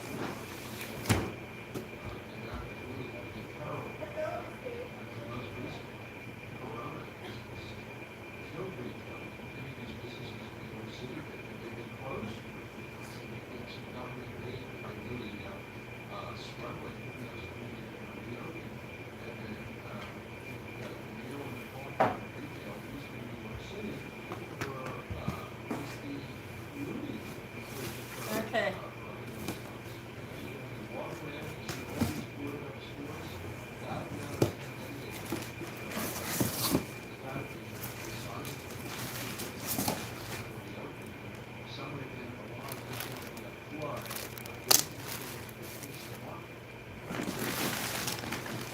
So, when you guys are here, I'm going to show you this.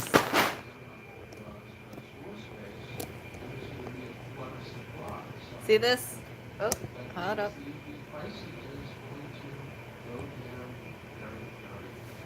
This is Oreo's prescription food. That's his dry food. 8.5 pounds. And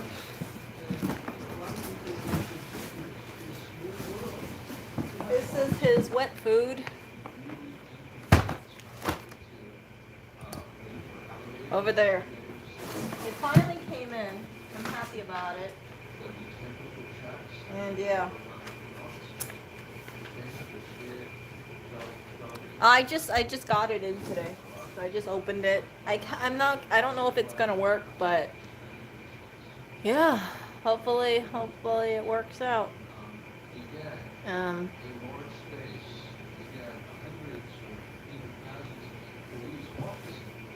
have it on not subscribe and save. Whoops. We bought it on Chewy.com.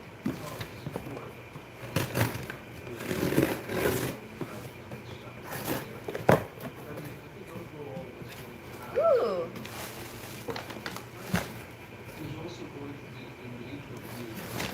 Yeah, it's like $130 for this stuff. So if any of you guys have a cat with food sensitivities and you can't seem to find the right food and you bring them to the vet, just know it might be something like $130 a month if you have to put them on prescription food. It's pricey, but I hope it gets the job done. I really do.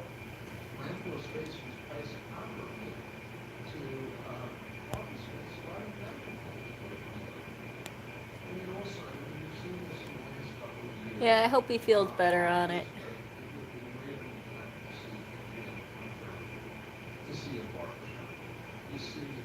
I gotta check that whole accent thing that you guys were talking about.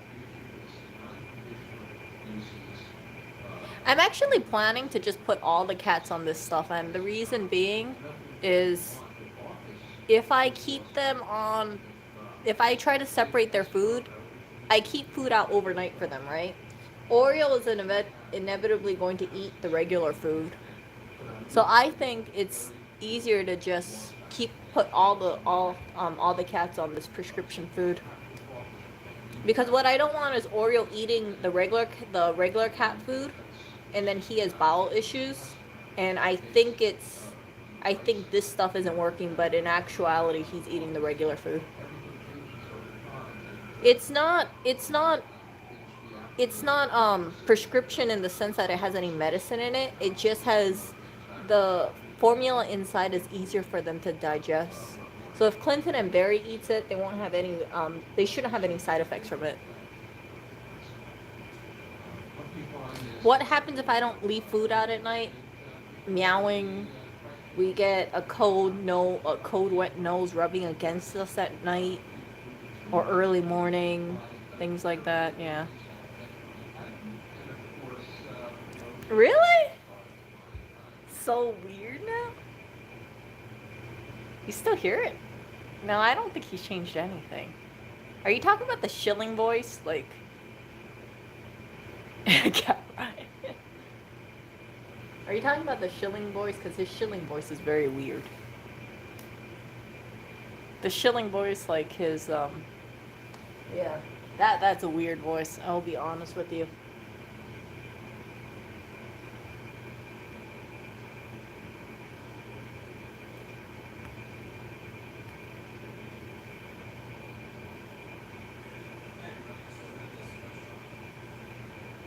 Oh, I hate the professional show voice, man.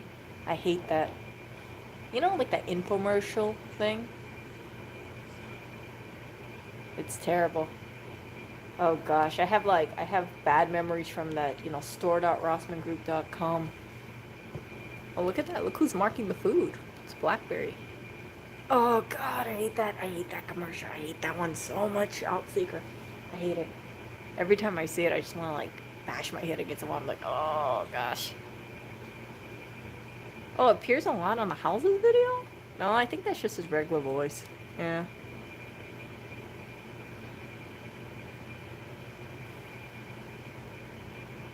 If he's doing the houses video, that's how he sounds like regularly.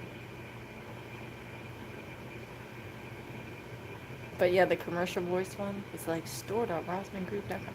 Hey, can you shill store.rossmangroup.com? Someone wants to hear it. Okay, he doesn't want to shill.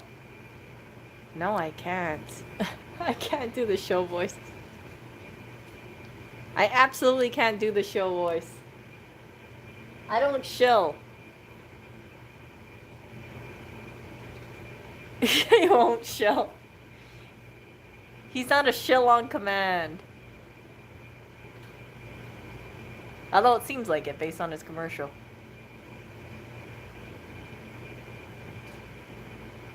Hey, Nuovo. You know what? Just study, like, every day. Just take it piece by piece and you'll be okay. When I was in college, I used to study for an exam about, I think it was like 1 week beforehand. But then I tried to keep up, right? 1 week beforehand, and every day before I went to sleep, I would look at my notes.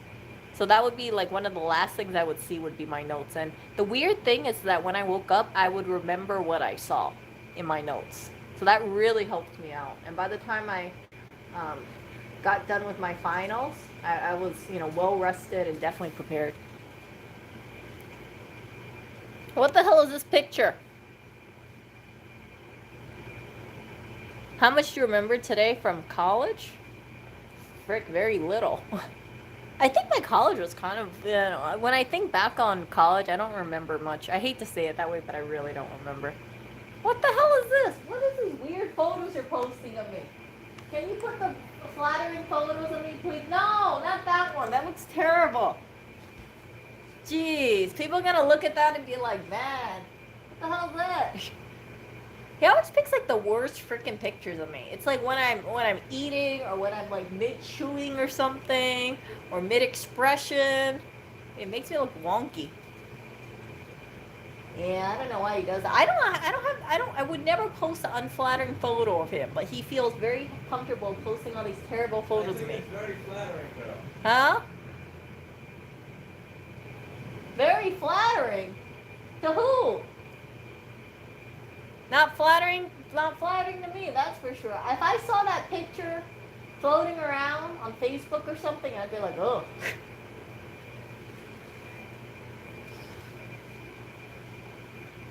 Remember when Erica used to do her hair? What do you mean when I used to do my hair? Define doing my hair. You mean when I used to have longer hair?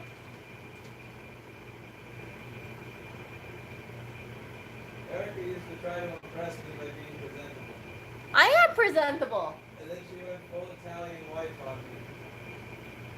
He maintains that he thinks I've like gained weight.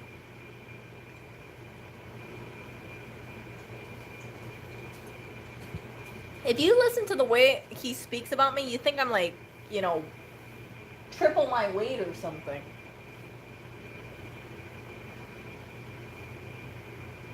Okay, okay.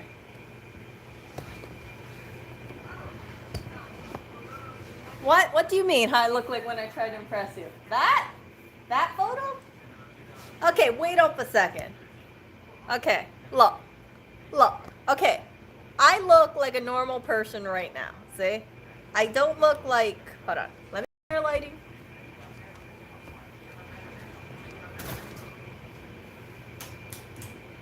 Okay, let me get better lighting. I look like a normal person. I don't look like those weird things where, I'm like, look at that or something. What do you mean what I'm doing? I think you need to get your eyes checked. You make it sound like I'm humongous. I'm not humongous. I exercised today. I ate some potato chips, but I exercised today. Next year, yeah, you're gonna keep saying that. You know what? Last time I checked, I haven't blown up for the last 31 years.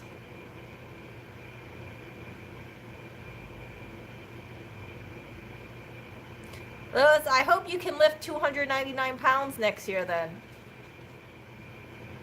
If I do gain weight, I want you to know that it's because I love you very much and I want to test your gains.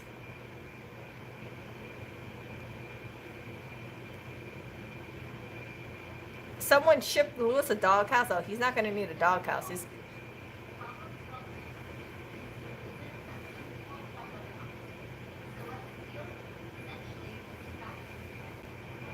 What are you?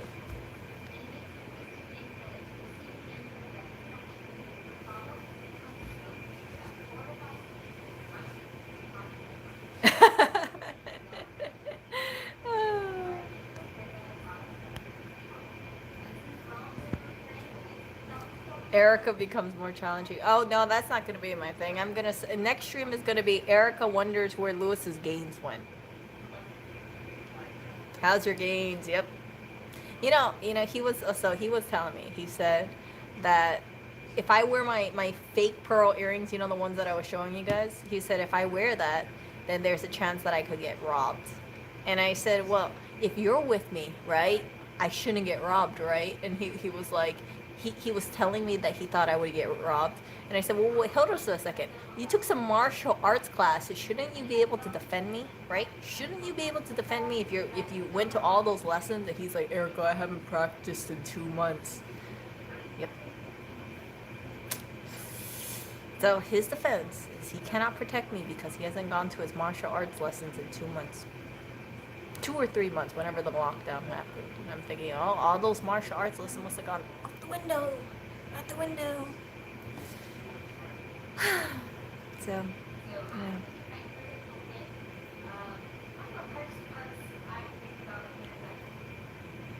yeah. Oh, Lewis is not digging a hole. He's digging a plot right now. He keeps that up.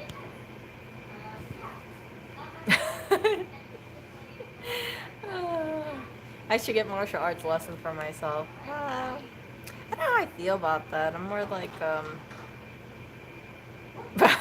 Street Fighter.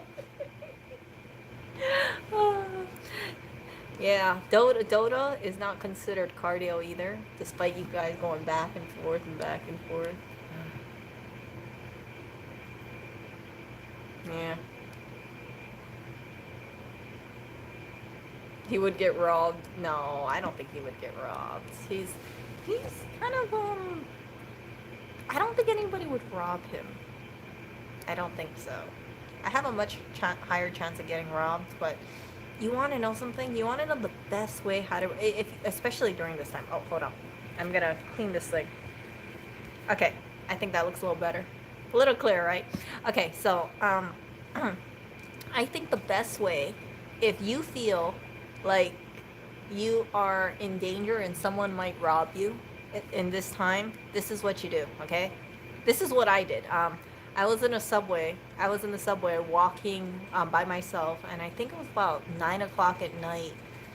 and this, I felt like I was getting kind of followed, and I felt kind of creeped out. Lewis had his befang. I took the subway because I thought I don't want to have to pay money for an Uber. So while I'm walking down the subway, I feel like this guy is kind of following me. So what I did is I did a cough. Yeah, so I just coughed, and once I coughed, the guy just like left me alone. Yeah, so if you feel that if anyone's following you, just cough. Do a fake cough like that, and most likely they will leave you alone. Security. You cannot distinguish if that's a COVID cough or dry cough, but yeah, it will get people to back away from you for sure. For sure. Yeah. And it worked. The guy instantly went away from me, and I was like, I've been telling people that. I said, do that if someone's coming too close to you. It's kind of, I know it sounds kind of weird, but it's like the most politest way you could say, hey, get away from me. Just cough, and people would just be up on arms because, you know, they heard about the coughing. Nobody cares here. Okay. Maybe there's more, maybe there's a much stronger people in Australia, but over here in New York, we're kind of in the epicenter. We were in the epicenter. I think we might still be in the epicenter. What? I can't see the photo. Wait. Show me that photo. Show me that photo. What photo? I did not post that picture of you. 4chan posted that picture. I think 4chan posted that picture. That wasn't me. That wasn't me, okay? I would not make you look like you're 75% legs.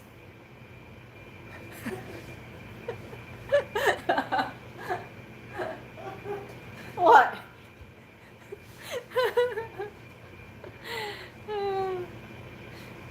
But it's true though, it's true. Well, you can differentiate what a fake cough and a real cough is. Yeah, I looked at 4chan once, and they were saying things. They had a post about him, and they said something about his. They said, yeah, Lewis's girlfriend is ugly, and I was like, it was like. When you read that stuff on 4chan, I was like, oh, they're talking about me. I'm so used to being, you know, the rando in the background, that when I read that, I'm like, oh. But it was okay. I was like, big legs Lewis doesn't exist now. Yeah, when I saw that photo, I thought, man, that was like, who took that photo? That's like the worst freaking photo. Maybe that's why you like posting unflattering photos of me, because you have that photo floating around the internet of Lewis, so he's trying to spread unflattering photos of me. Maybe.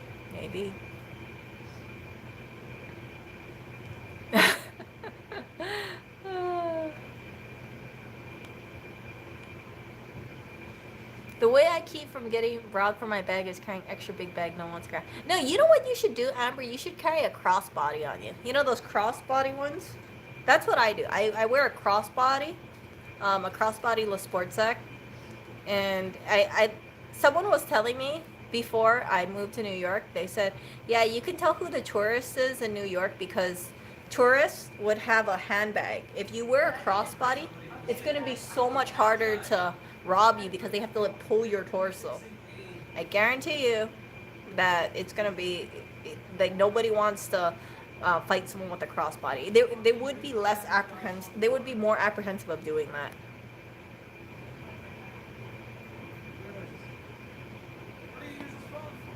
Oh, what is this? Hey, you're talking about my iPhone 4. Oh, look at that. Back when I had longer hair. Now I have shorter hair. Yeah, I cut my hair yesterday. So if it looks shorter, that's because it is.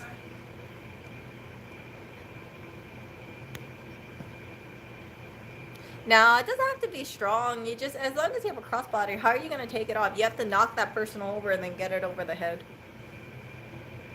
So, the only problem is if someone tries to slash it, then I could see it opening it up. But most likely, if you kind of have like a regular looking bag, no one's going to bother with it. Let's see. So. What the hell is that? Oh my goodness. the weirdest ever. And they go ahead and drop off the laundry and look outside and I'm like, what is all that white stuff on the car? Oh, that's my snow video. So I'm from Hawaii. This is the first time I've ever seen snow in my life, and I can't believe how quickly this blanketed because their hair was sunny when I was replacing the light bulb. And now all of a sudden, there is, like, you can see my footprints. I'm like looking at the camera and I'm hearing myself and like. Here in Hawaii, we don't have snow except on one of the islands. Yeah, I mean, I got the snow warning on my phone, but I didn't actually think, it applied to here. I guess I'm interrupting my own stream inadvertently. Oh. Oh my gosh.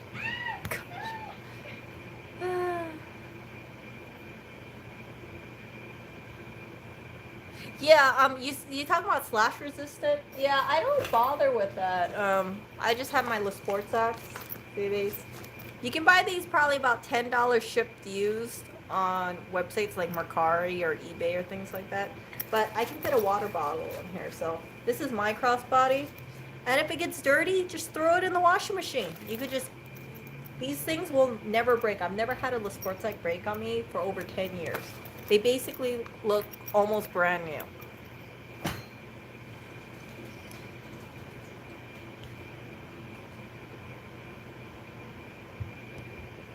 So if you have like a bummy looking bag or a kind of bummy looking bag like this does not look like a very valuable looking bag.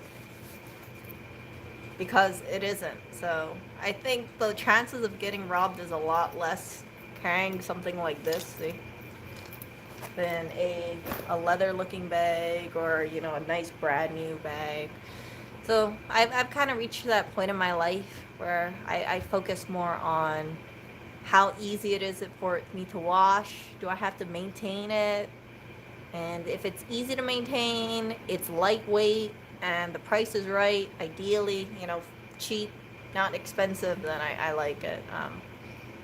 But Le Sports Axe, as I said, these go for about like $60 new, way too expensive.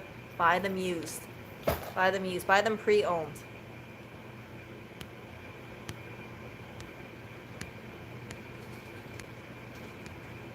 I love Mercari too. I love Mercari so much. I use it a lot.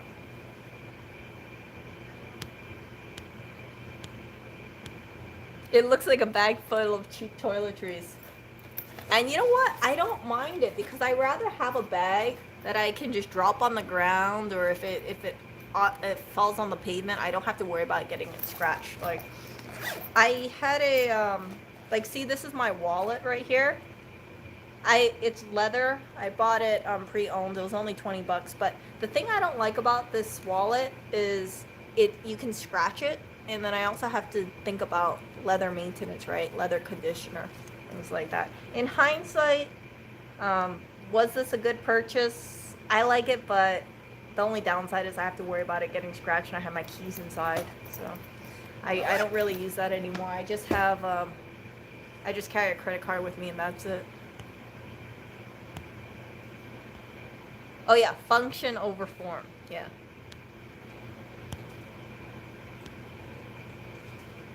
No, you know what? There's nothing wrong about having like a bummy looking backpack or anything. If it works for you, use it. And that would actually fall in line with being eco-friendly. I think some people, you get really caught up in buying new and having it look all pristine, but with how life is, things are going to get used, they're going to get bust up, and we have so much things that are going into the landfill, and if they're not going into landfill and you donate it, there's a good chance it's going to be shipped off to a third world country, and they're going to try to resell it in their country, and if they can't resell it, then they might just throw it away or put it in a landfill or just burn it.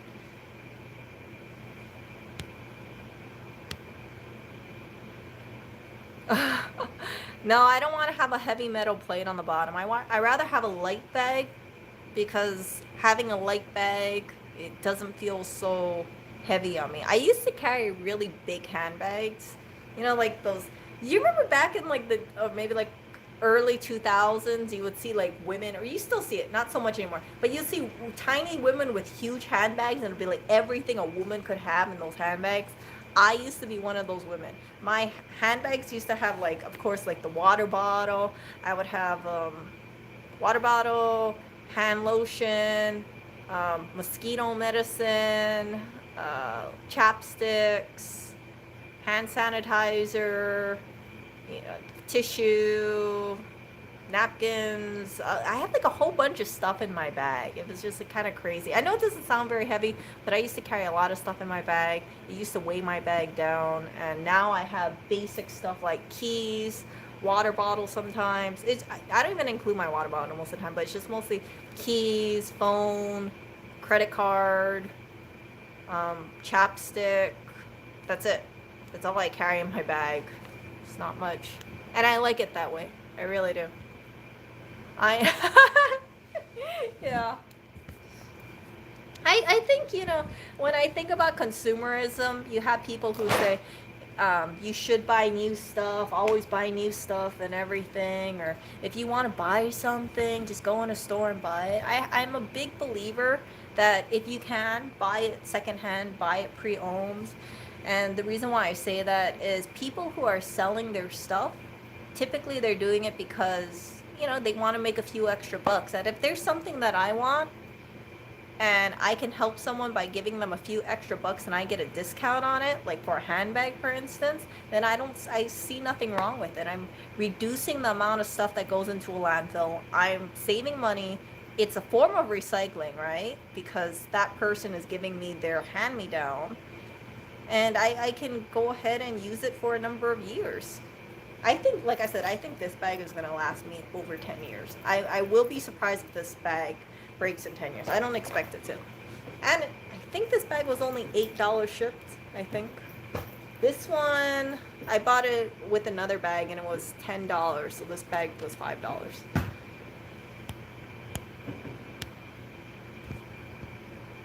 Yeah. There was, when I was in high school, that's actually kind of like when my luxury bag purchases stopped abruptly. When I was growing up, you always see people with like Louis Vuitton, and that was during the time where it had the, you know, the LV Murakami, the rainbow one. I don't know if you guys remember this, but it was a Louis Vuitton bag, but it was white and it had the monogram, but it was rainbow. So you would have like a red one, I think a green one, a yellow one. It was colorful. And my parents were, for my sweet 16 birthday, they told me, they said, hey, we'll buy you the LV Trouville. It was a Trouville, Trouville, and they went with me to the Louis Vuitton store. They offered to buy it for me. I went over there and I saw this bag, and this is a bag that I really wanted for months. And it's kind of like shaped, kind of like a U shape, kind of like this. Yeah, like this, and it had handles. And on the bottom, it had brass, right? So it was leather and brass, and I felt so beautiful.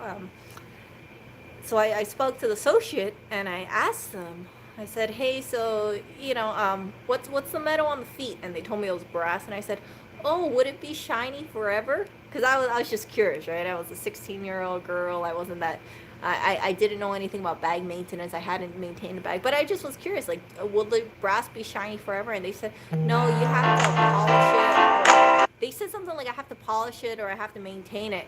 And once I heard that, like I just like instantly was turned off, because it registered in my brain that if I wanted to keep this bag, if I wanted to have this bag, I would have to maintain the bag. And I didn't like the idea that I would have to, you know, polish or maintain all the little shiny brass pieces of it, because that's not why I like to own a bag. I don't want to own a bag and polish it and maintain it and deal with metal bits. And yeah, so we went to the store, and then I looked at the bag and I declined it. I said, oh, thanks for showing it to me. And I just walked out, and my parents were kind of shocked. They were like, oh, she didn't want the bag.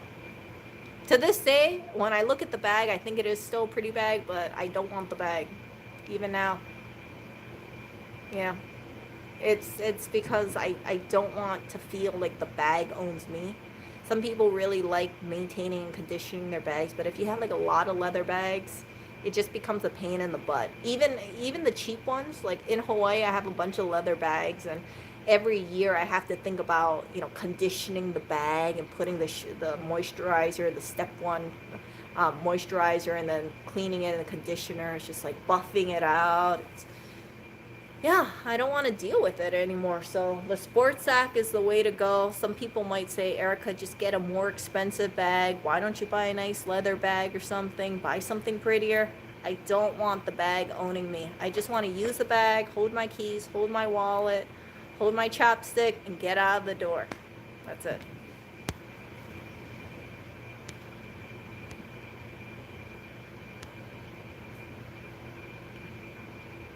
Yeah, exactly. You want the bag to work for you, and you don't want to work for the bag. Let me see.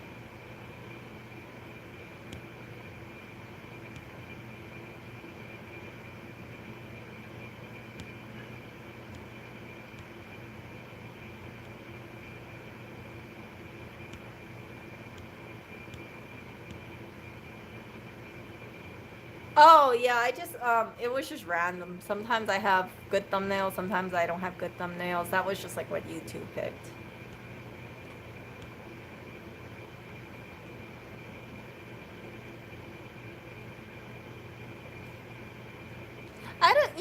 I think like some bag like this, it's not, how would I say it? Like it doesn't look like, hey, let me take this bag out of all the bags on the street. I don't think so. You can see like you're gonna have these like metal zippers, and it's nylon, and this doesn't, especially something like this. Like does this look like prime Target? This looks more like you have a little kid. So yeah, that's the reason why I love the Sports X so much. But the one bag that I don't really like the really thin bags. You know what I'm talking about? Like this one is kind of practical because I have like roomy space, but there's some bags that are like super thin, like this thin, and all you can do is just like put a thin little wallet in there. I hate those bags because I think those are very impractical. Like I want a bag that I can fit my water bottle in sometimes, and that's why I bought this one, because it can fit the water bottle. And I actually have my water bottle in here already. So, see? I have my water bottle.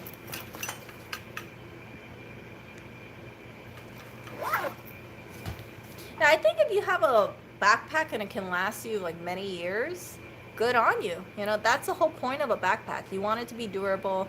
You want it to last a long time.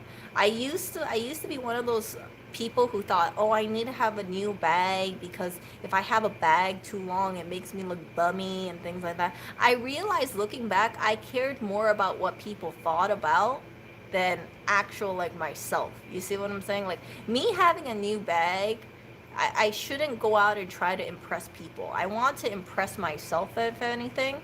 And I do things that I find, to be that fits my lifestyle, and when I look at it, I'm like, hey, that makes me happy.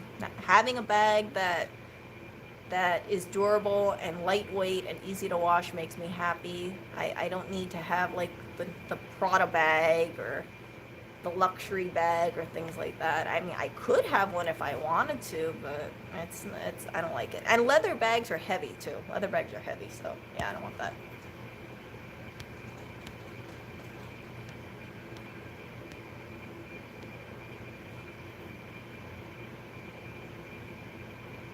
Yeah, if you have something and it works for you and you don't upgrade, then there's nothing wrong with it.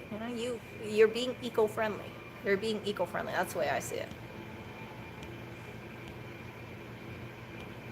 How big is that chapstick? My chapstick is not that big. My chapstick is like this big. By the way, I don't like using chopsticks. I actually like using a beeswax based one.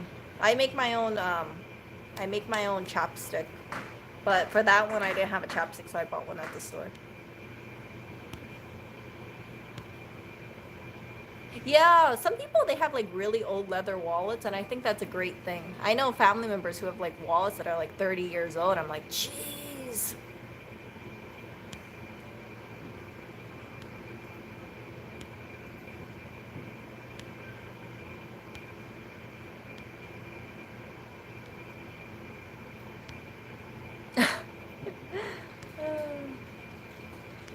Hey, you know what?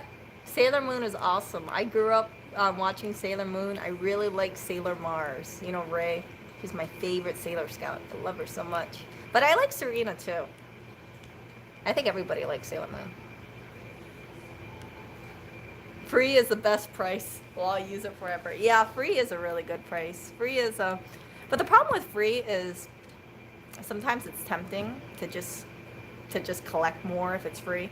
So for me, what I try to do is I try to limit my amount of free that I get. Like around the neighborhood, you'll see people like throwing things out, and sometimes I'll look at it and I'll say, do I really need it? Or if I don't really need it, I'll look at it and then I'll put it back on the street.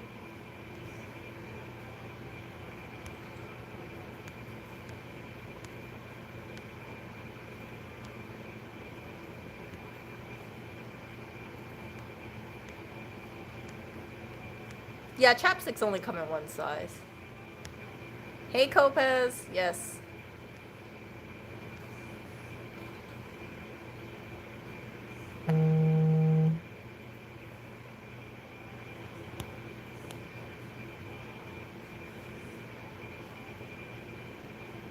Yeah,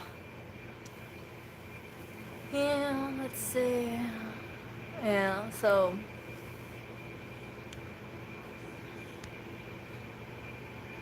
yeah, that's the thing, Amber, too. You bring up a really good point. So my mom had like a lot of vintage LV bags. So she had a bag in the 80s or the 90s, and she'd carry that bag every single day. And that bag was in amazing condition. Now, if you look at the Louis Vuitton bags now, the leather, like the epi leather, is much thinner than it was back in the day. So I refuse to buy Louis Vuitton bags because of that. Like, I'm like thinking, why would I want a bag with thinner leather, you know? Like, you're paying more. They've only increased the price over the years, and you're getting, in my opinion, like crappier leather. So if you want to buy a Louis Vuitton bag, buy a vintage bag, because those vintage bags are really good. And my mom didn't condition her bag at all, and it was in wonderful condition. It was really good. You can buy some Louis Vuitton bags, I think like $400 used or so. So I like, for me, if I was into those kind of bags, I would buy a classic style. I would buy it used and just carry that. But like I said, I'm not a big fan of leather bags. If I did carry a leather bag and I did want to have something timeless, I probably would carry a Louis Vuitton bag. But I don't feel safe carrying a Louis Vuitton bag for obvious reasons. I don't want to get robbed. I don't want to get mugged. I don't want to get robbed. But I think the monogram, the classic monogram, is a nice design.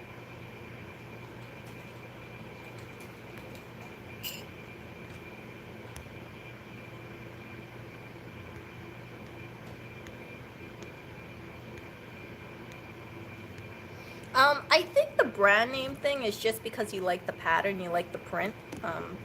I like the classic Louis Vuitton print, but I'm not a big fan of it. Like, I can live without it. There's just like, for some certain styles of bag, it looks pretty, how do I say it? It just looks classy. That's my opinion. Not everybody would agree with me. But there's certain like styles that they have that you can feel like you could carry it and it would last well into, you know, your 30s, 40s, 50s, 60s, 70s.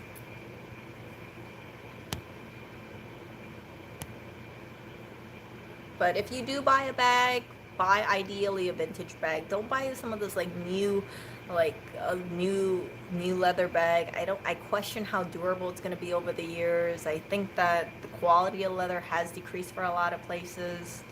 And I don't like any of this fad stuff. You know, like those fad bags, those it bags. I hate those it bags. Like, you'll see certain bags and they're like, oh, okay, we'll have like the little like LV on it, and you can tell it's dated.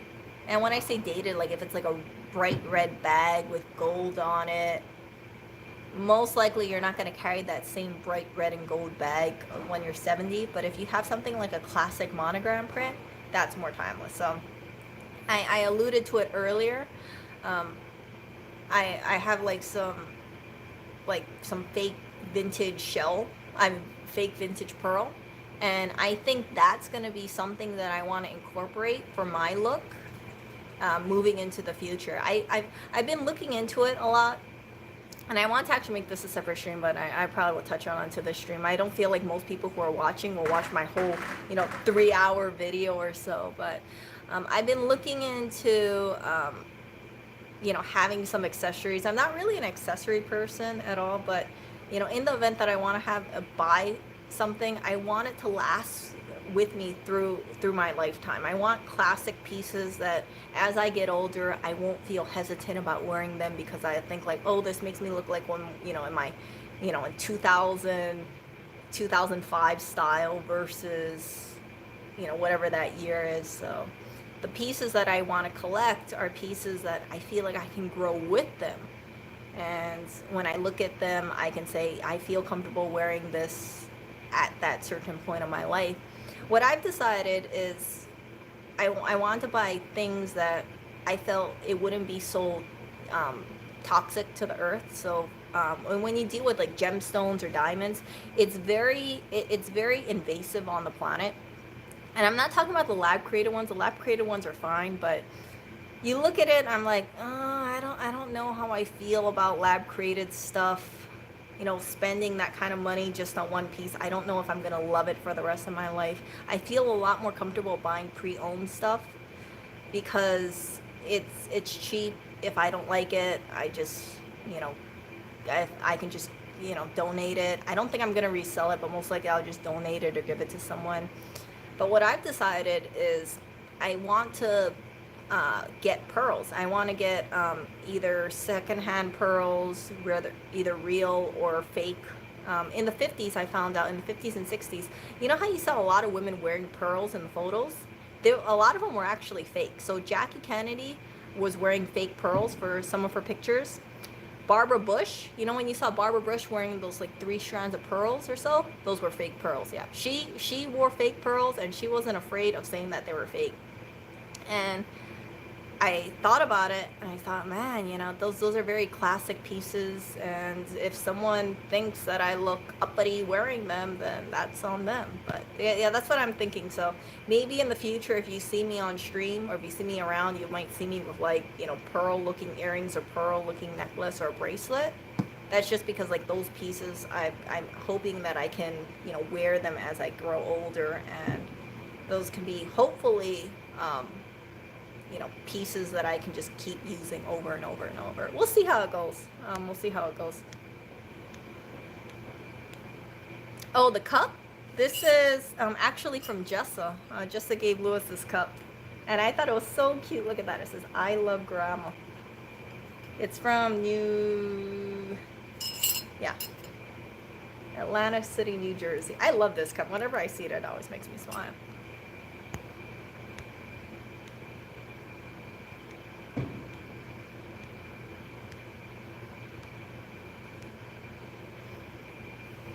I think, styles change, but I think, with something like pearls, you can't really change a style on that. If it's just like one pearl, there's something I think kind of classy about it. Yeah, I've actually looked into it. I looked into freshwater.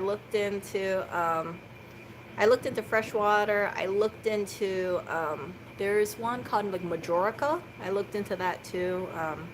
But I have like some pieces that are coming on the way, and I'm kind of curious to see how they'll look in person. One is, I think 2 of them are real, 1 of them's fake. Yeah, so these were really cheap pieces. They were like, I think one necklace was like $23, the other one was $15 and $6. Yeah, so it was super cheap. We'll see how it goes, but I just kind of think like, well, like Lewis thinks I look hoity-toity in my like $5 earrings or so. I'm like, oh, whatever.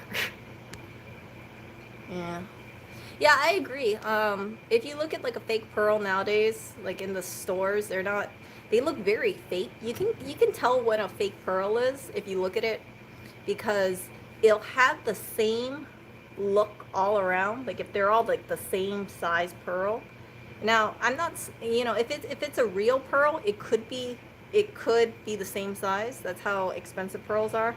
But when you look at like the luminescence, you'll have like little different variations of color, and that's how you can tell what's real and what's real and what's fake. If it's all like one solid sheen of white, then you know it's fake. Also, here's another thing too. For fake pearls, if you get like the really cheapy ones, they're not knotted. A real pearl strand will actually have knots in between, but there's some fakes that actually have the knots. So you'll see what I'm saying. Like if you look at like pearl strands, if you have like knots in between the pearls, that's usually kind of like an indicator that it's real, or it's more likely to be real. And the reason why they have the knots is because for pearls, you don't want them rubbing against each other and possibly scratching. So the knots serve as like a small little barrier. Yeah, fake pearls have a tendency of kind of yellowing out as well. And you're supposed to get your pearls restrung like every 2 years or so. And I thought it was ridiculous. So here's the thing. When you get these things redone, it can be something like $1.50 an inch just to get them restrung. And if you have something like 18 inches, it's like, you know, it all adds up. So for me, if when I get my necklaces in and my pieces in, I plan to do the maintenance myself. I plan to restring it myself if need be, and yeah, do my own maintenance for my jewelry. I don't wanna pay someone every 2 years to redo this stuff. I rather learn a skill, and that way it's a lot more self-sufficient. So the string is made out of silk thread, and from what I've read is that over time it can stretch, and when you have a knot in it, if the necklace breaks, you might only lose 1 or 2 pearls, versus if it's not knotted, you'll lose, like, you know, the pearls will go all over the place, you know, kind of like Great Gatsby when what's her name? Oh my gosh, I can't remember her name, but the blonde one. When the blonde one, she had a broken pearl necklace, all the pearls went all over the place. Yeah, you don't want that. You don't want that. So if you do get a pearl piece, make sure it's knotted. In the event that it breaks, you only have to look for 2 pearls or so, not like 30 pearls or 60 pearls all over the place. Yeah. So. Oh yeah, I remember that. Yeah, stealing pearls. But my thinking is I will not buy. Oh no. Her pearls went all over the place because she didn't want to marry Tom. Daisy, that was her name, Daisy. Yeah. So Daisy didn't want to marry Tom, and then her necklace broke or something. I think it was a fit of passion or something, or rage. I can't remember, or distraughtness. So, her pearl necklace broke, and then they restrung it, and then she got married to Tom. Yeah.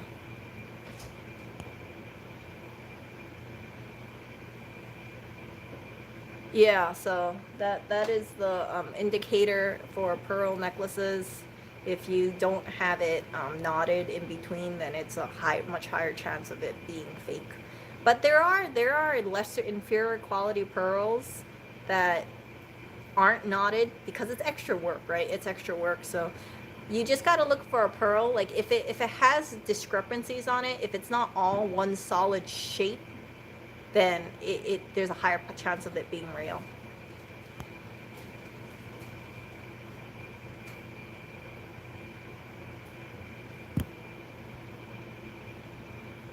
So, yeah, but I expect, I expect there to be some people who think I'm probably hoity-toity or something like that. Like, Lewis is probably going to think I'm so hoity-toity with my little fake pearls going all around. But I think it's a nice look. I want to look, nice and a little bit more classy as I go older into my 30s and 40s and 50s and 60s and 70s and hopefully 80s. Yeah.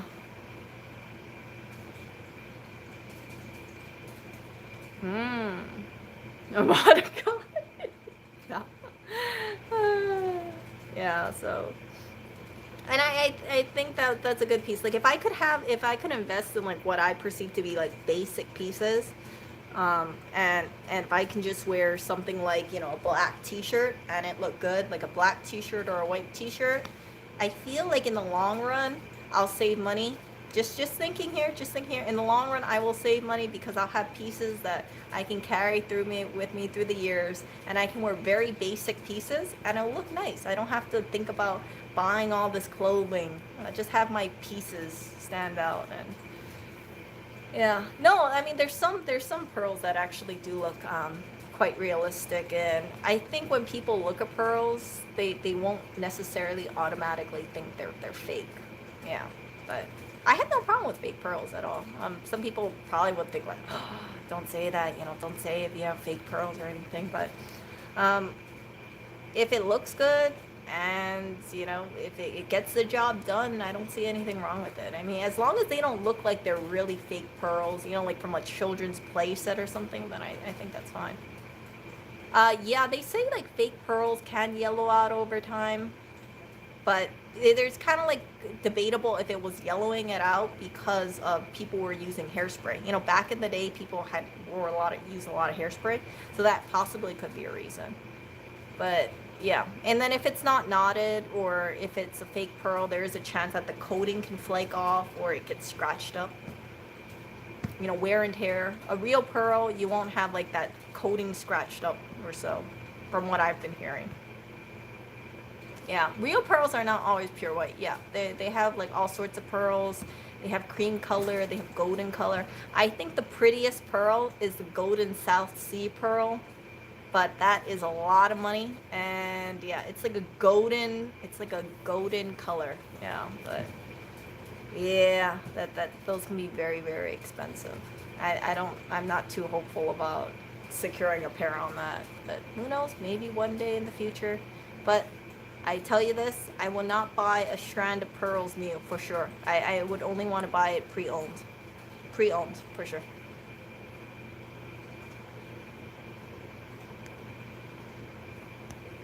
Yeah, Hilo Hattie, yeah, like in Waikiki they have like a bunch of those like pearl things. I don't know if it was like a free pearl oyster, but I have heard of those like promotions. I don't know if it was free.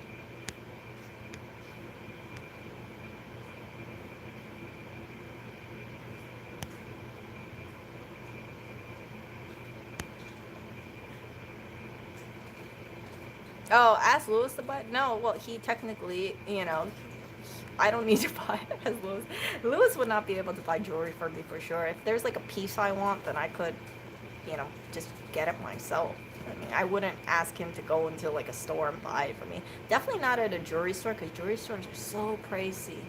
And so, so pricey and so marked up. Yeah. It really is, so. If you know anybody who likes jewelry, I would recommend, instead of going to like a jewelry store, just buy it pre-owned. Just buy it pre-owned. You'll save so much money. Depending on the piece, though, you might have a hit or miss, because sometimes like if you buy a necklace, you don't know you don't know what the millimeter of the beads are, so you're hoping that it's not too small or not too big and things like that. Yeah, and I don't expect a person to measure it, and I don't really know how it's gonna look on me as well, so it's kind of like a hit or miss. Yeah.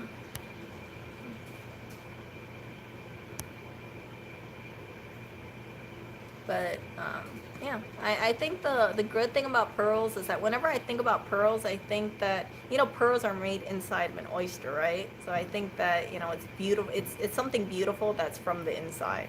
So I think that's a nice little thing. And so many people, they're thinking like diamonds and things like that. I'd rather just stick with the pearls. I don't want to go with the gemstones. And between gemstone and pearl, it's a lot more eco-friendly to go with a pearl than a gemstone. You don't have to do with mining. You don't have to worry about conflict stuff. You don't have the marked up lab-grown stuff. Yeah. Are pearls non-vegan? No, it actually isn't. So I will be open with you about how pearls are created. What they do is they put basically, like, it basically kind of is like an irritant, like a little piece inside of the oyster. And then from there, the oyster will kind of make a coating. Like when you have like, how would I say it? Like, it's kind of like a protectionist mechanism. So the oyster will be like, hey, there's an irritant here. So they'll put a coating over it and it'll grow. And that will turn into an oyster. I mean, that will turn into a pearl. So it's because it's an irritant, that's what forms the pearl. They are, but it's very rare that you have a naturally formed pearl. So because of how things are, I just kind of figure I rather buy it secondhand, or I rather buy a secondhand piece, whether it be real or fake, and just use that rather than buying a new one. I think it's more eco-friendly. I mean, there's nothing more eco-friendly than buying a secondhand piece and rehoming it. Yeah, but the thing is that, okay, so what they do is that they open up the pearl, and then they stick that little irritant in there, right? It's like a little piece of shell or something. I know some people are gonna be like, Erica, it's not a shell, but it's basically like a little piece inside of there, and then they form that coating, right? And then once they're ready to harvest it, it might be like 2 years or so, depending on the pearl. They're gonna open up the oyster and grab it out. Now, there's conflicting information. They could say that if you open it up, you instantly kill the oyster. Some people say that you can reuse the oyster to produce another pearl. It all depends. But it is kind of like surgery for the oyster if you remove the oyster on, because it's kind of like inside of the oyster. That's the reason why it's irritating them, right? The pearl, the irritant is inside. So you remove it, you harvest it. For freshwater pearls, they can make a bunch of pearls inside of it. For like Akoya oysters, from what I've been hearing, they only make one at a time. So when you look at like certain pearls, know that one oyster had to make that one pearl. So if you see something like 50 pearls on a strand, those are 50 oysters that was used to make that one necklace. Yeah, but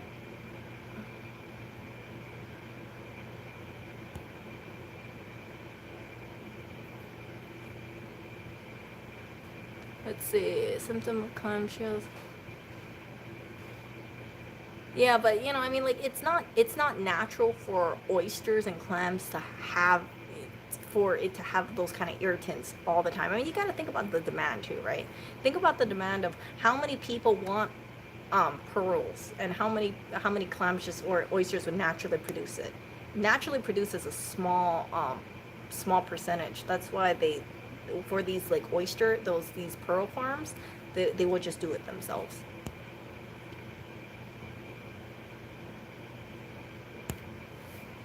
So when I was hearing about that, I made that choice, like, okay, well, I don't want 50 oysters or so, possibly passing away just for my necklace. So to wait a way that I thought I could reduce it is just buy it secondhand. And if anyone asks, I will advocate, buy it secondhand, or buy a fake one. If you buy a fake one, you're not hurting an oyster, but keep in mind it's not biodegradable. Yeah, and there's a chance that it could flake off.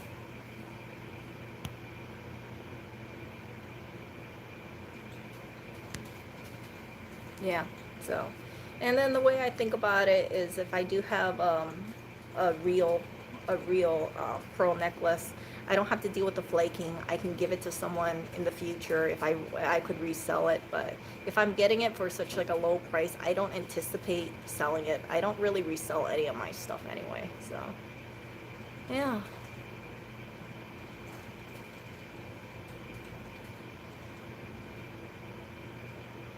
I don't know, News. I've heard differentiating things. Some people, they say that they just throw away the meat. Other people say that they use the meat. I don't know much about I don't know much about pearl harvesting to say if everything is being used in the when a pearl is extracted and an oyster is killed. I don't know. I really don't. Some people said that they think that they put the oysters through acid or so, and that way the pearl doesn't get destroyed. I'm like, I don't know. I've heard all sorts of conflicting stuff on that. But I've been reading up on pearls. I've been reading up on pearls and pearl farming, and just trying to be a little bit more informed about it. So that's been kind of on my mind for the last week, just looking at these like internet forums about pearls, and you see a lot of pearls enthusiasts, and they get into it. They talk about, you know, the finds that they have, or, you know, vintage pieces that they've inherited, and some of it they say that their grandparents had it, and even though it's a fake, they still love it because their grandparents loved it.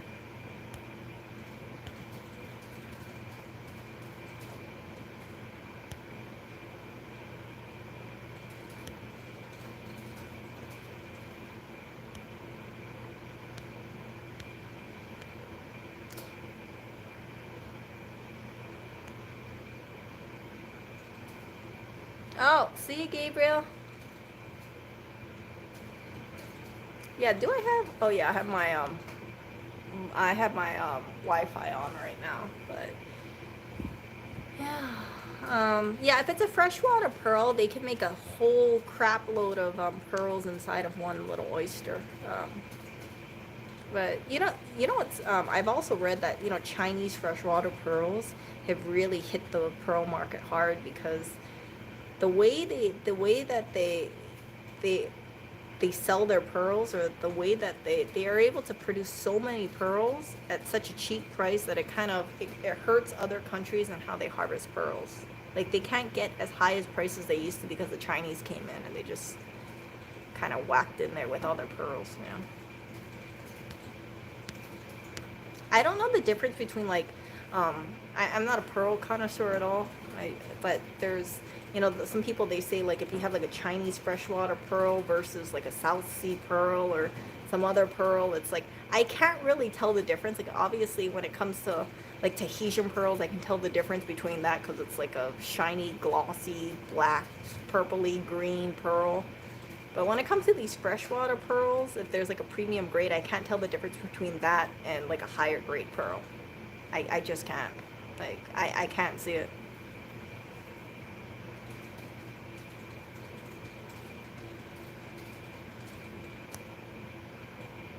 So, yeah.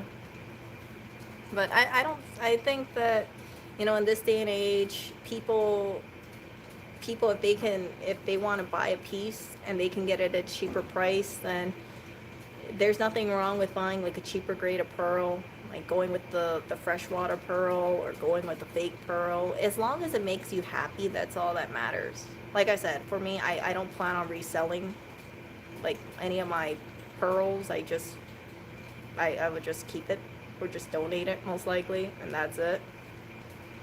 So I'm not looking at like resale value of certain things, and because of that, as long as if I see a piece and it looks good on me, I don't care if it's like, you know, AA grade versus AAA grade or B grade or whatnot. It's, yeah, I just wear it and I hope it lasts a long time, and if it breaks, I want to repair it myself. Yep. So it's 30 C again. I don't know what temperature it is in New York right now. I have no idea. But it's kind of humid last time I heard. I'm drinking coffee, by the way. So I had this huge discussion about pearls. Yeah. And I think that, oh my goodness, I see Clinton. Yeah, I think you guys have learned a lot more about pearls. or some of you have learned a lot more about pearls than you did 2 hours ago or so. So, yeah. I was sharing my knowledge with Lewis, and Lewis is just like eyes glaze over, like, pearls, you know. But that is my thing. And then, yeah, there are videos about pearl harvesting. I haven't watched all of them, but I know some of them, it's kind of gross. Like, if you look at how they harvest it, they kind of, like, pop it like a, like an infection or like a zit. And it's like, it's not glamorous at all. I feel so bad. When I looked at it, I was like, yep, I'm going to buy mine secondhand, or I'm going to buy a fake one, and I'll just leave it at that. Yeah, so. For the fakes, they have plastic ones, they have glass ones, they have resin ones. I think resin might be a form of plastic, but yeah, they have like all sorts of different types of fakes, and yeah. I don't know which one's good, but I know for me, I bought a Majorca, and I bought a Majorca, a freshwater, and I think I bought 2 freshwaters and a Majorca. And Majorca is supposed to be like one of the best imitation ones out there. Hello there, Clinton. Yeah, so when I get it in, I'll let you guys see it, and you guys can let me know what you think. There was one that I was kind of surprised because I could see that it had like different light refractions on it. I don't know how big the beads are, but I hope it looks good on me. And yeah, so I think I'm going to. I want to like probably wear like a cheapy set for out and about. But if I am going to dinner or something, or going to dinner, or if I know I'm not going to be walking down the streets alone, then I could probably wear a real one. I don't want to possibly get mugged and then someone takes my like real pearl necklace. even if it was $20, like I don't want to risk that. I don't want to give someone the satisfaction of taking jewelry that's expensive for me. Let's put it that way. Yeah, if anyone mugs me, I'll be like, yep, you want this plastic one? You can take it. Like, good luck reselling that. Yeah, I know that some people they lose jewelry, and if it costs like tens of thousands of dollars. I remember in Hawaii there was this one woman. She was at a birthday party, and she was washing her hands, and she had her wedding ring on. It was like $13,000. Okay, so she takes off the ring, and she puts it down on the soap dish, and then she forgets to put it on. Yeah, she forgets to put it on, so she lost her wedding ring, and nobody, of course, turned it in. And I feel bad for her. I've had a situation when I was in high school. I had like a really cheapy ring. I had like a $5 Claire's ring, and I too took off my ring, and I put on a soap dispenser one day, and I lost it. I looked at lost and found, and nobody turned it in. And it's been one of those like lessons that you learn.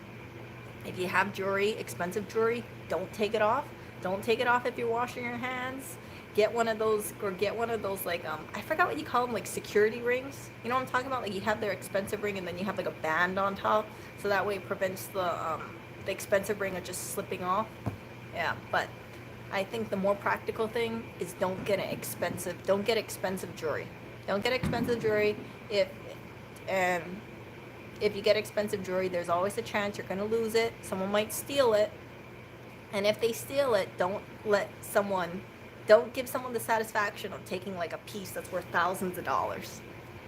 Yeah, so I'm a big fan of cheap jewelry, inexpensive jewelry, and the replacement cost won't be that high. Maybe I can't find the exact same piece if a piece is stolen or lost, but at least it's not going to be worth like hundreds or thousands of dollars, or tens of thousands of dollars.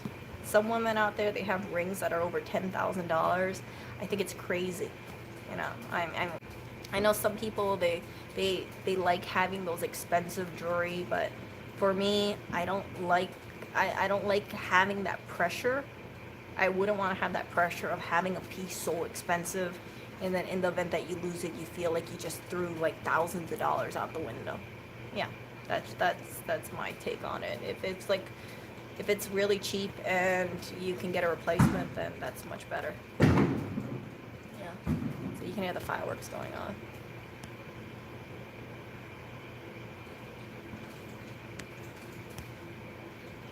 And I think times are a lot different now. At least in Hawaii. In Hawaii, people had expensive jewelry. I remember when I was growing up, people used to wear like Hawaiian necklaces. I don't know if you guys probably don't know what I'm talking about, but it's like a gold necklace or gold bracelet, and it would actually have like words on here, like imprinted words, and people used to wear like tons and tons of these gold bangles. Okay, as I got older, I see less and less of that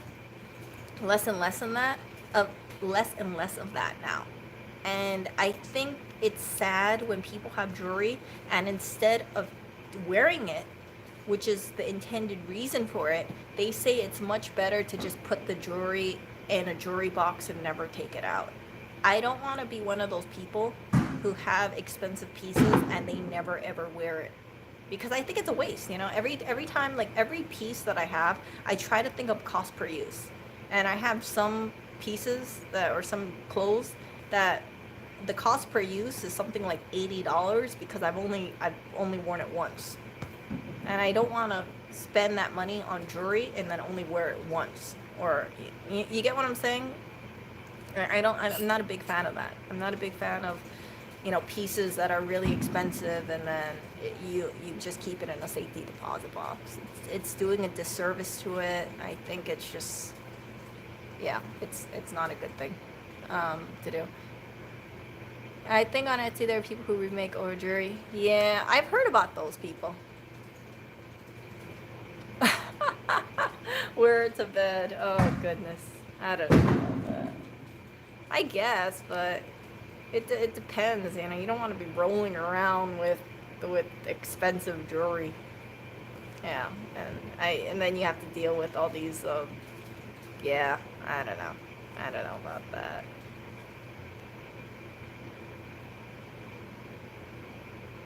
Let's see what I'm reading. Do you hear that? You hear those fireworks? They're really loud. Fireworks, actually. Fireworks. So people are setting off fireworks. It will usually go off about like 2 a.m. or so. Yeah, it sucks. It sucks. I've seen some people posting signs around the neighborhood, like, you know, please do not do fireworks because, you know, late at night, nobody likes to hear that stuff. People try to sleep. It's just the pain. Yeah, so, yeah. Why fireworks? I don't know. That's a really good question. I've heard a conspiracy theory that some people think that the fireworks are going off so it can confuse the police. Yeah. So they have this thing called like a shoot tracker or so. Oh my god, I forgot what it was called. It's not shoot tracker, but it's something like that where it's this computer program or satellite program that if a bullet goes off or if an explosion goes out, it automatically pinpoints the exact location of it. And because you have fireworks, I can imagine you have all these false alarms because you hear all these explosions, right? And if the police are going to all these areas, then it's really just thinning out the police from the real crimes, and it really irks me. It really, really irks me when people do this stuff. Let's see.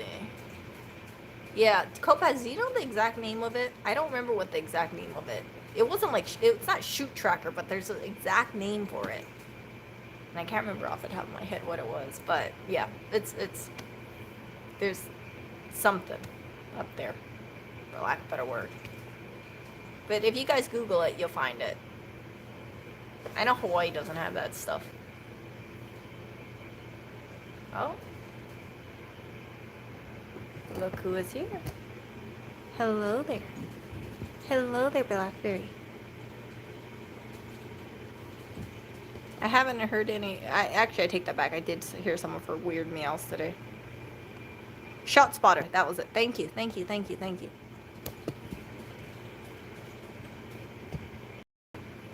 Hello, little girl. I'm trying to praise her, and I don't want her to make those like weird meows. If she wants attention, I want her to come towards me and get the attention rather than just stand there and look at me and make her meows.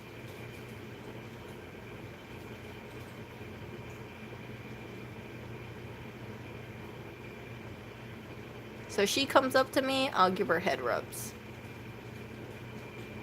Will the cats get their own room?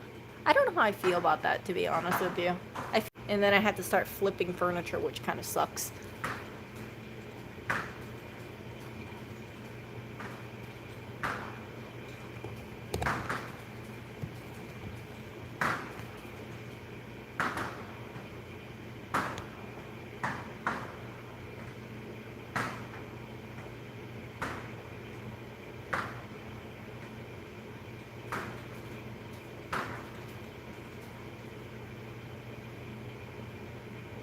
You guys gotta look at Blackberry. Oh, hello?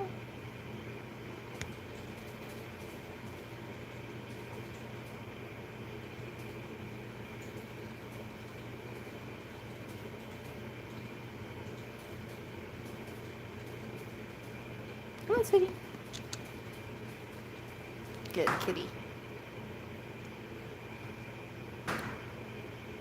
And then you also got Clinton over there. I don't know where Oreo is. I think Oreo's in the closet, most likely. Yeah, most likely he's in the closet right now.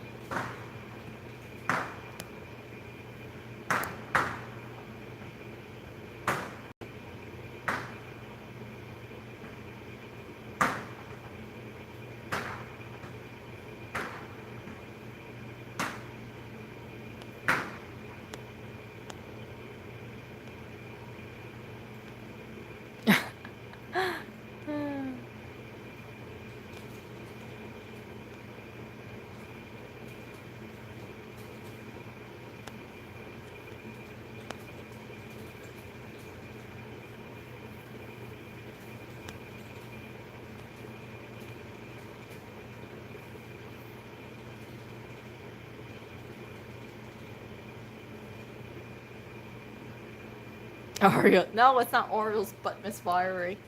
Don't say that. Oh, look who's over there. A lot of people thought that was a pregnant cat in the back. No, that's just Clinton.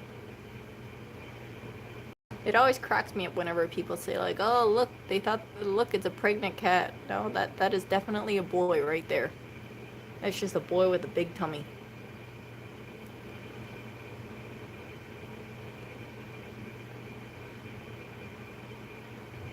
Yeah, let me rub the belly. Okay, Clinton.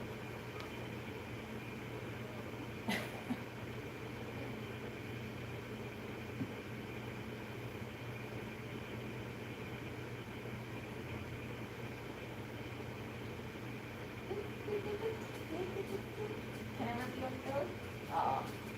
He's not rollable like Oreo is. Oreo, I can roll him all around. Clinton will not let me roll him. So we got two black cats here. And Oreo in the closet.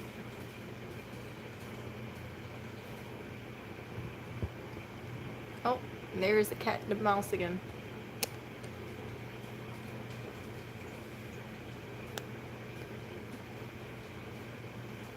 Can you spin Oreo? Like, I can probably roll Oreo around. He's a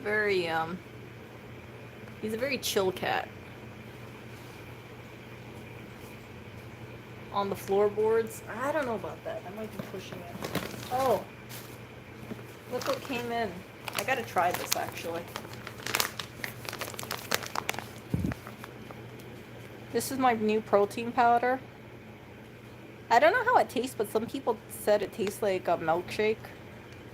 I don't know how I feel about it. And then I also got this as well. I want to up my protein. So I got this one, just as what I believe in. And yeah. Collagen peptides. And where is it? Does it say where it is?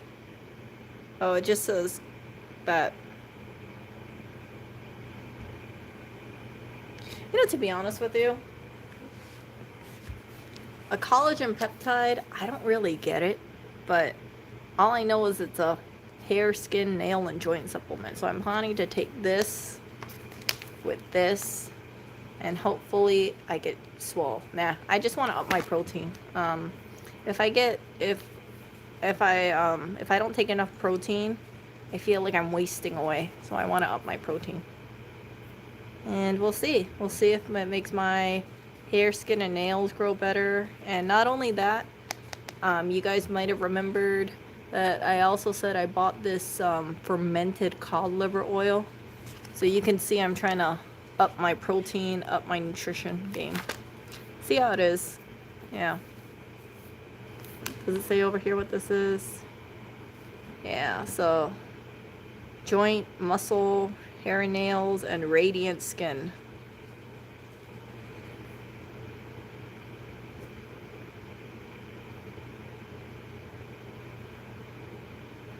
Yeah, so this is has to be, you know, I'm the only one who can consume this one. Cause yeah, right here. It. Yep. So he can't take this one. Only I can. But it has like a whole bunch of stuff in here.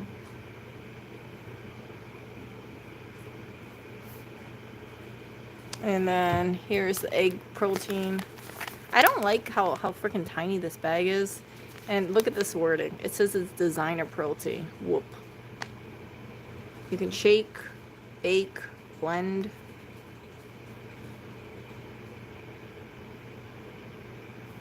So, who knows? Maybe I'll take this protein powder today. See how it is. Design. I know, this sounds so frilly, right? Like designer protein. I think it was like $15 for this bag, too. And you get... How much do you get in here?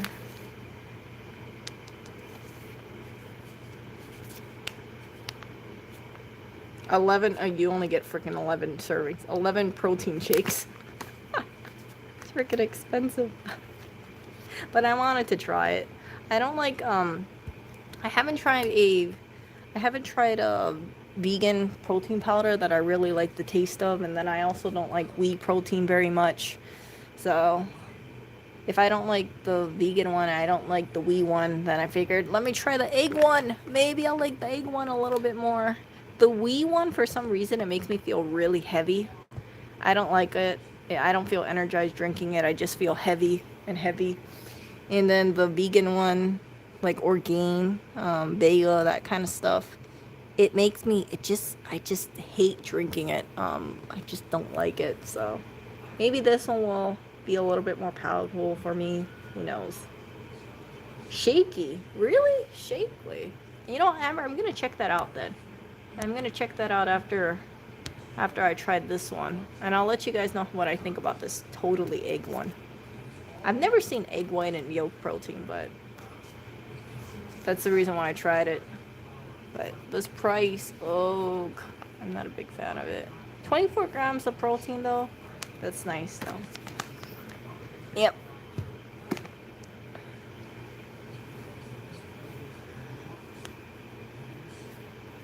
I don't know. I have no idea. I have no idea what creates bad protein parts. I already eat eggs in the morning. I eat like 2 eggs in the morning. I don't really want to have egg. So, see how this thing works out.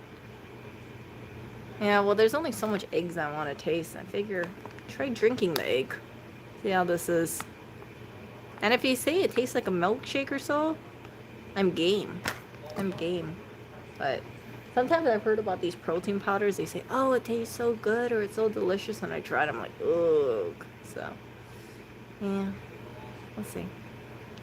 But anyway, I gotta put things away. But yeah, I'm probably going to stream tomorrow. We'll see. And I will talk to you later. I gotta redo this stream title. It's obviously not just repairing jewelry. It turned into repairing jewelry plus all sorts of things, and I don't know what I'm gonna name it. What should I name this stream? A whole bunch of things spoken about. Give me a stream title, you guys.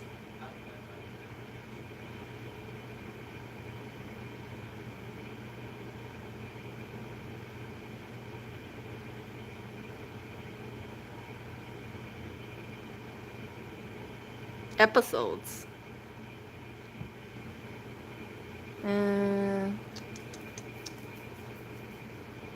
Just a normal Saturday. Random feats of strength.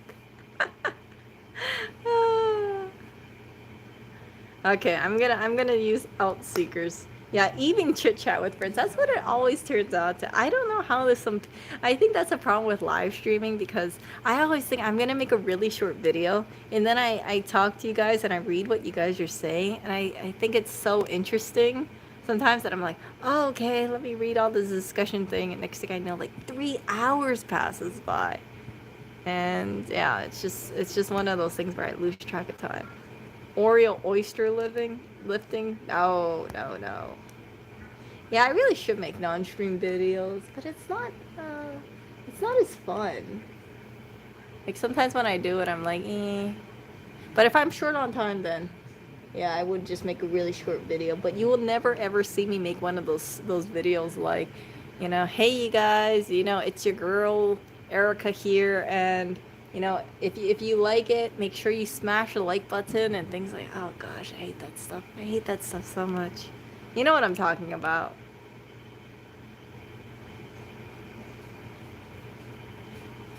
I don't know how people do it, but oh, and yeah, I don't know how people do it, and people who are live streamers and they do this like every single day, and they have to do it for just like gaming or something. Man, yeah, it is. Yeah, it's your boy. I hate that. I mean, after a while, it gets so tiring, and if they say something like, make sure you smash the bell or something, I'm like, oh, for frick's sake. Yeah, I don't like it. I really don't. It just, yeah. But you know why they do it, right? They do it, okay.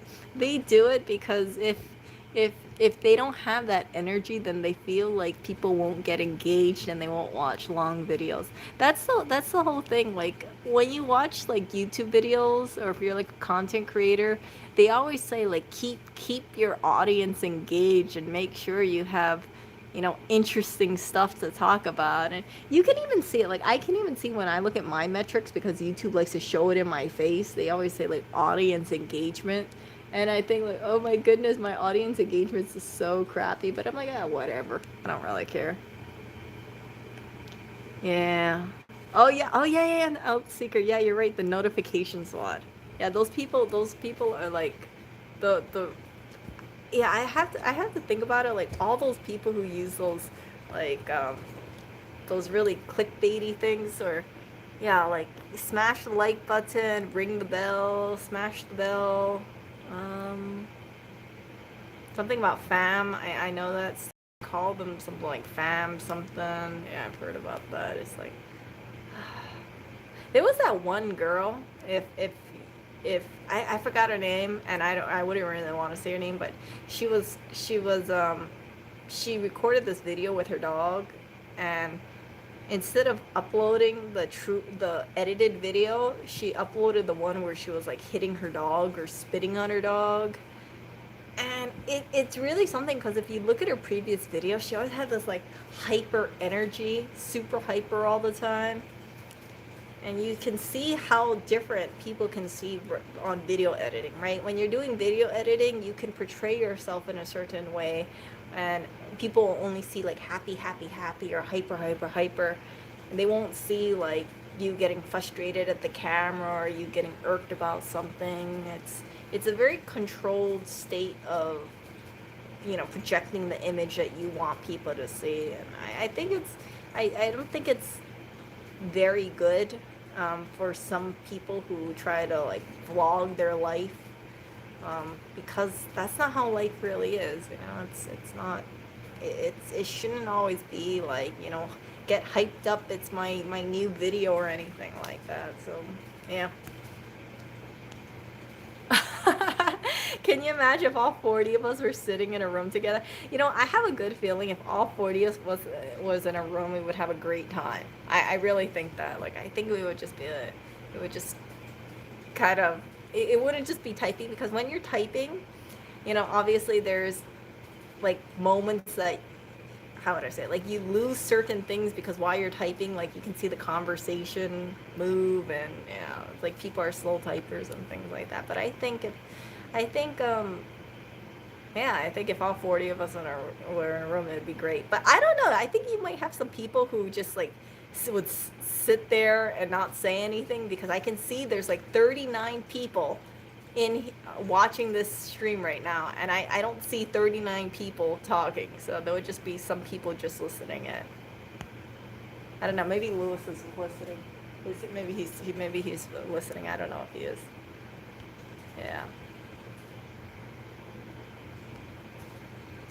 Yeah, that's the thing too. Like there's this one YouTuber that I follow, and he's been saying that he has to push out more content, and and I feel bad for him. You know, he says that, you know, his stocks aren't doing so good, so he has to push out more content. And the way he said it, I don't know if it was intentional or not, but I felt so bad. I was like, geez, you know, it's one of those things like people who are reliant on YouTube for their income.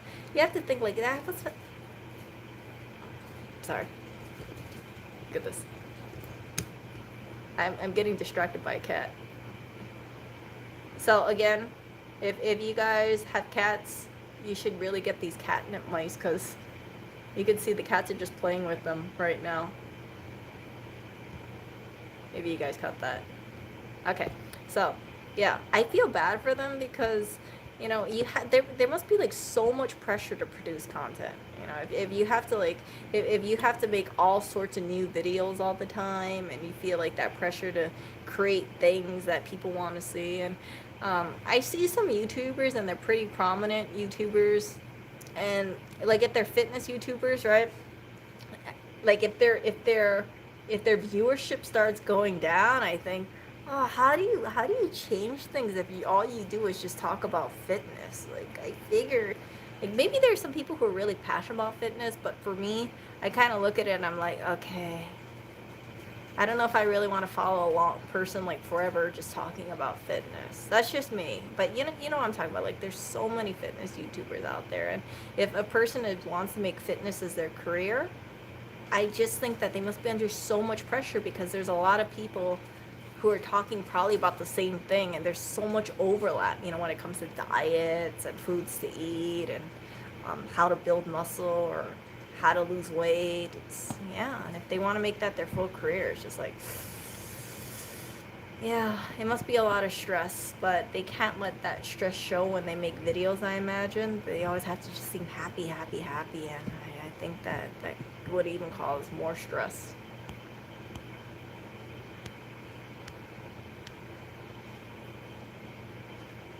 Yeah. Yeah.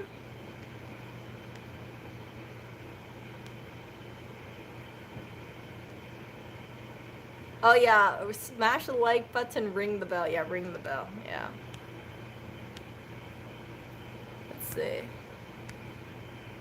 Yeah, YouTube doesn't pay as much as it used to. So, like for instance, I looked at my Google AdSense account because they sent me a pin in the mail, and then when I looked at it, right, so I think I've had my YouTube channel for about a month. Do you know how much Google AdSense I made in that 1 month? In the 1 month since I've been making videos?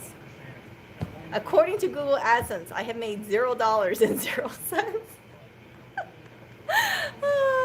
I saw it and I was like, oh, I thought I was at least gonna make a penny.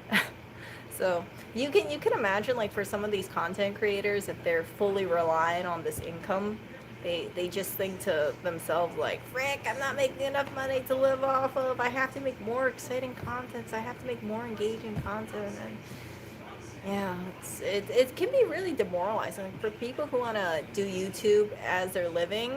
If they encounter like numbers like mine, and they see like AdSense $0.00, I imagine like a lot of people would just quit because they're looking at it from like a dollar perspective, right? I live stream because I think it's fun and I like talking to you guys.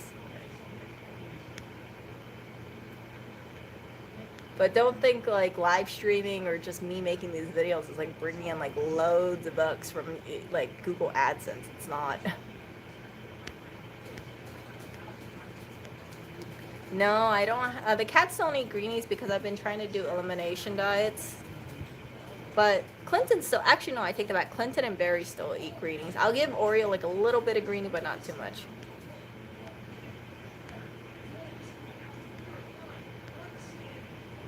I do have monetization actually active on my videos, but it's so free. Google AdSense is giving me $0.00 in the last month. I don't know what happened. I was like, oh geez, man, not even a penny. That's cruel. That is cruel, you guys. I think it's cruel for Google AdSense. Yeah, it costs Google more money to mail you the paper. Yeah. So yeah, That's a good point. That's why I think YouTubers, they do sponsorships, because it pays more. Well, okay, I take it back. It depends on the volume, right? But when you have the sponsorship, you have people who are gonna say, "We'll give you money up front to show our company, or show our product."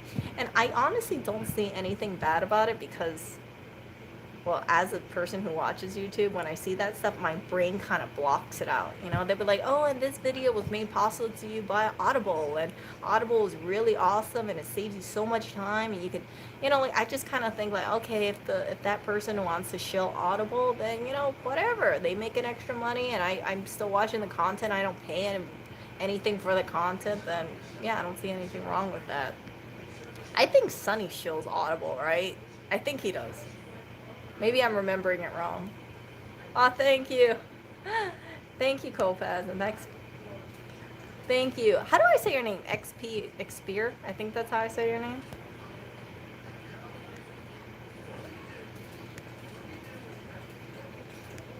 Yeah, you know what? Okay, look. If any VPN company wants me to shill them, I'm going to shill them, okay? I'm going to be so transparent. I'm like, "Hey, everybody, I just want to tell you, this video is brought to..."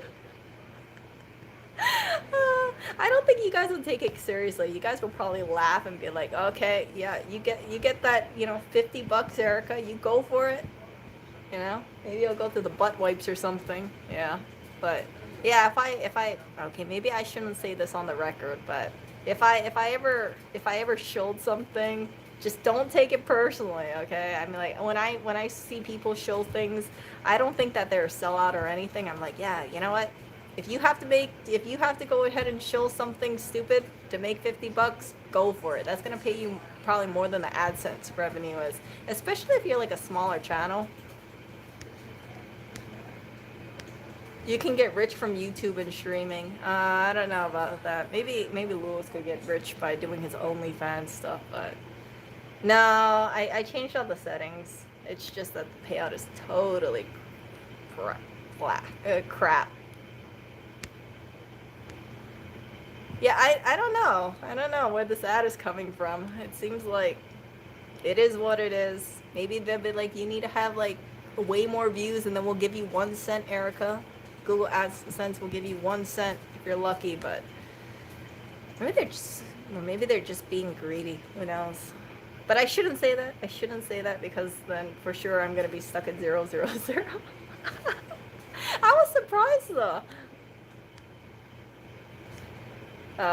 As long as you aren't sure. That's the thing. Like, some people, when they show things, they don't know if it's good or not. Like, for VPN stuff, right? I don't think most people would know what a good VPN is. They would just shill it because they'd be like, "Okay, here's the sponsor." Kind of like if you have like a TV show, if you have sponsors. Okay, maybe that's a bad example. But if you have a TV show and you have a sponsor for like a potato chip, right? You wouldn't know if that's a good potato chip or not. You wouldn't know if it's a potato chip that's extremely unhealthy, or you would just say like, "Okay, I'm just gonna shill the potato chip and yeah, make some money shilling the potato chip." If on cable TV now. So that's the way I think about when people have sponsors. I don't hold it against those people at all. I think, okay, well, if they have some sponsor revenue and it gives them like an extra $100, then good on them. Because for video editing, I don't do any video editing, obviously, but for some people who do video editing, it takes like a really long time to do these videos. No, everyone thinks like the greenies thing was like an ongoing thing. It wasn't. It was like a one-time thing, and that was it.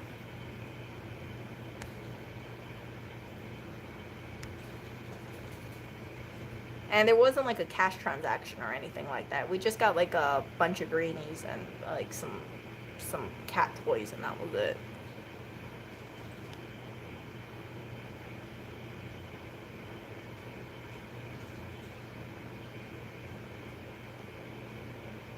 Yeah, so Outseeker has exactly what I'm saying. So for all you guys who would, if I ever get approached by someone to show something, which I highly doubt because I just do live streams, I don't post videos. I mean, I don't post a lot of you know, edited videos. I don't even do any video editing. What am I talking about?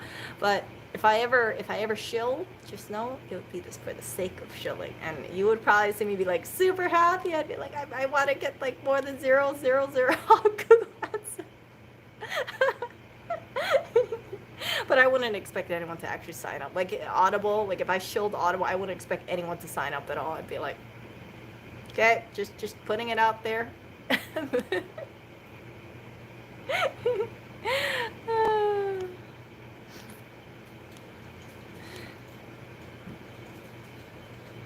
Yeah. I don't know. I don't know what this, yeah, you can't get rich with 2,000 subscribers. Yep. 0 ads watched.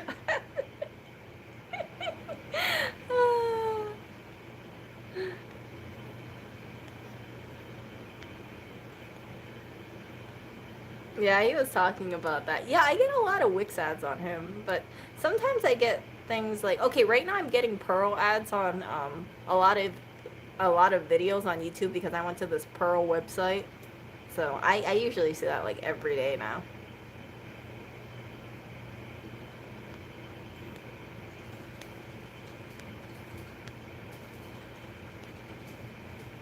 Oh goodness, I don't know. I don't know if Store.Rossman Group would ever sponsor me. They would probably be like, you know, we don't you're not that big of an influencer. They'd be like, you need to have more of a clout for, because only right now they only have one and only, they only sponsor one person only. One person only. So yeah. Yeah, so I have a very small channel, but I'm actually really surprised. I didn't actually expect to get 2,000 subscribers, but I like how small my little channel is, and I like how that I see some people like they show on a lot, and for when you guys share things like what's going on in your life, I think it's a good thing. Yeah, so I treat my channel more like a little hub of conversation. Who knows? Maybe one day it'll just be. Maybe one day live streams will be a lot more interactive, so that way I can see you guys if you guys want me to see you versus you guys just seeing me. Yeah. Yeah, we don't sponsor Apple users. Yeah, they probably don't. They probably don't. I don't think store.rossmangroup.com sponsors Apple's users.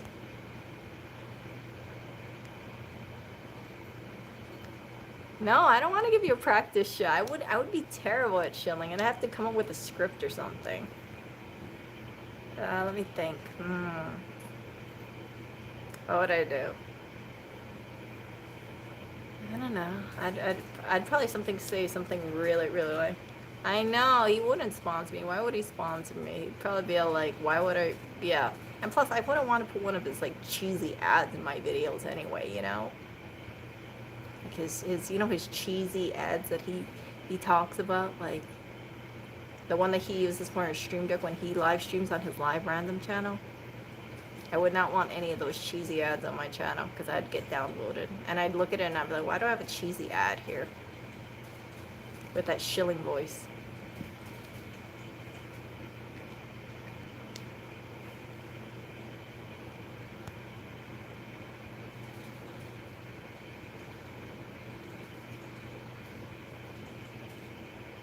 Oh gosh. Cheese is good. Oh, I don't know. Every time I hear that ad, I'm like, ugh. It's like the anti-ad to me. I'm like, can you not use the shilling voice? Can you not use the shilling voice? Every time I hear it, I'm like, I feel like my eyes go in the back of my head.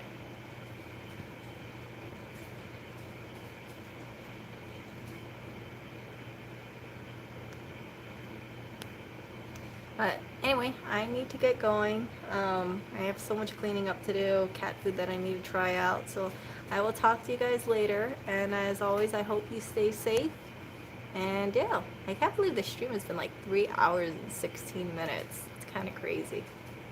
I don't know. I think it's kind of crazy. See ya.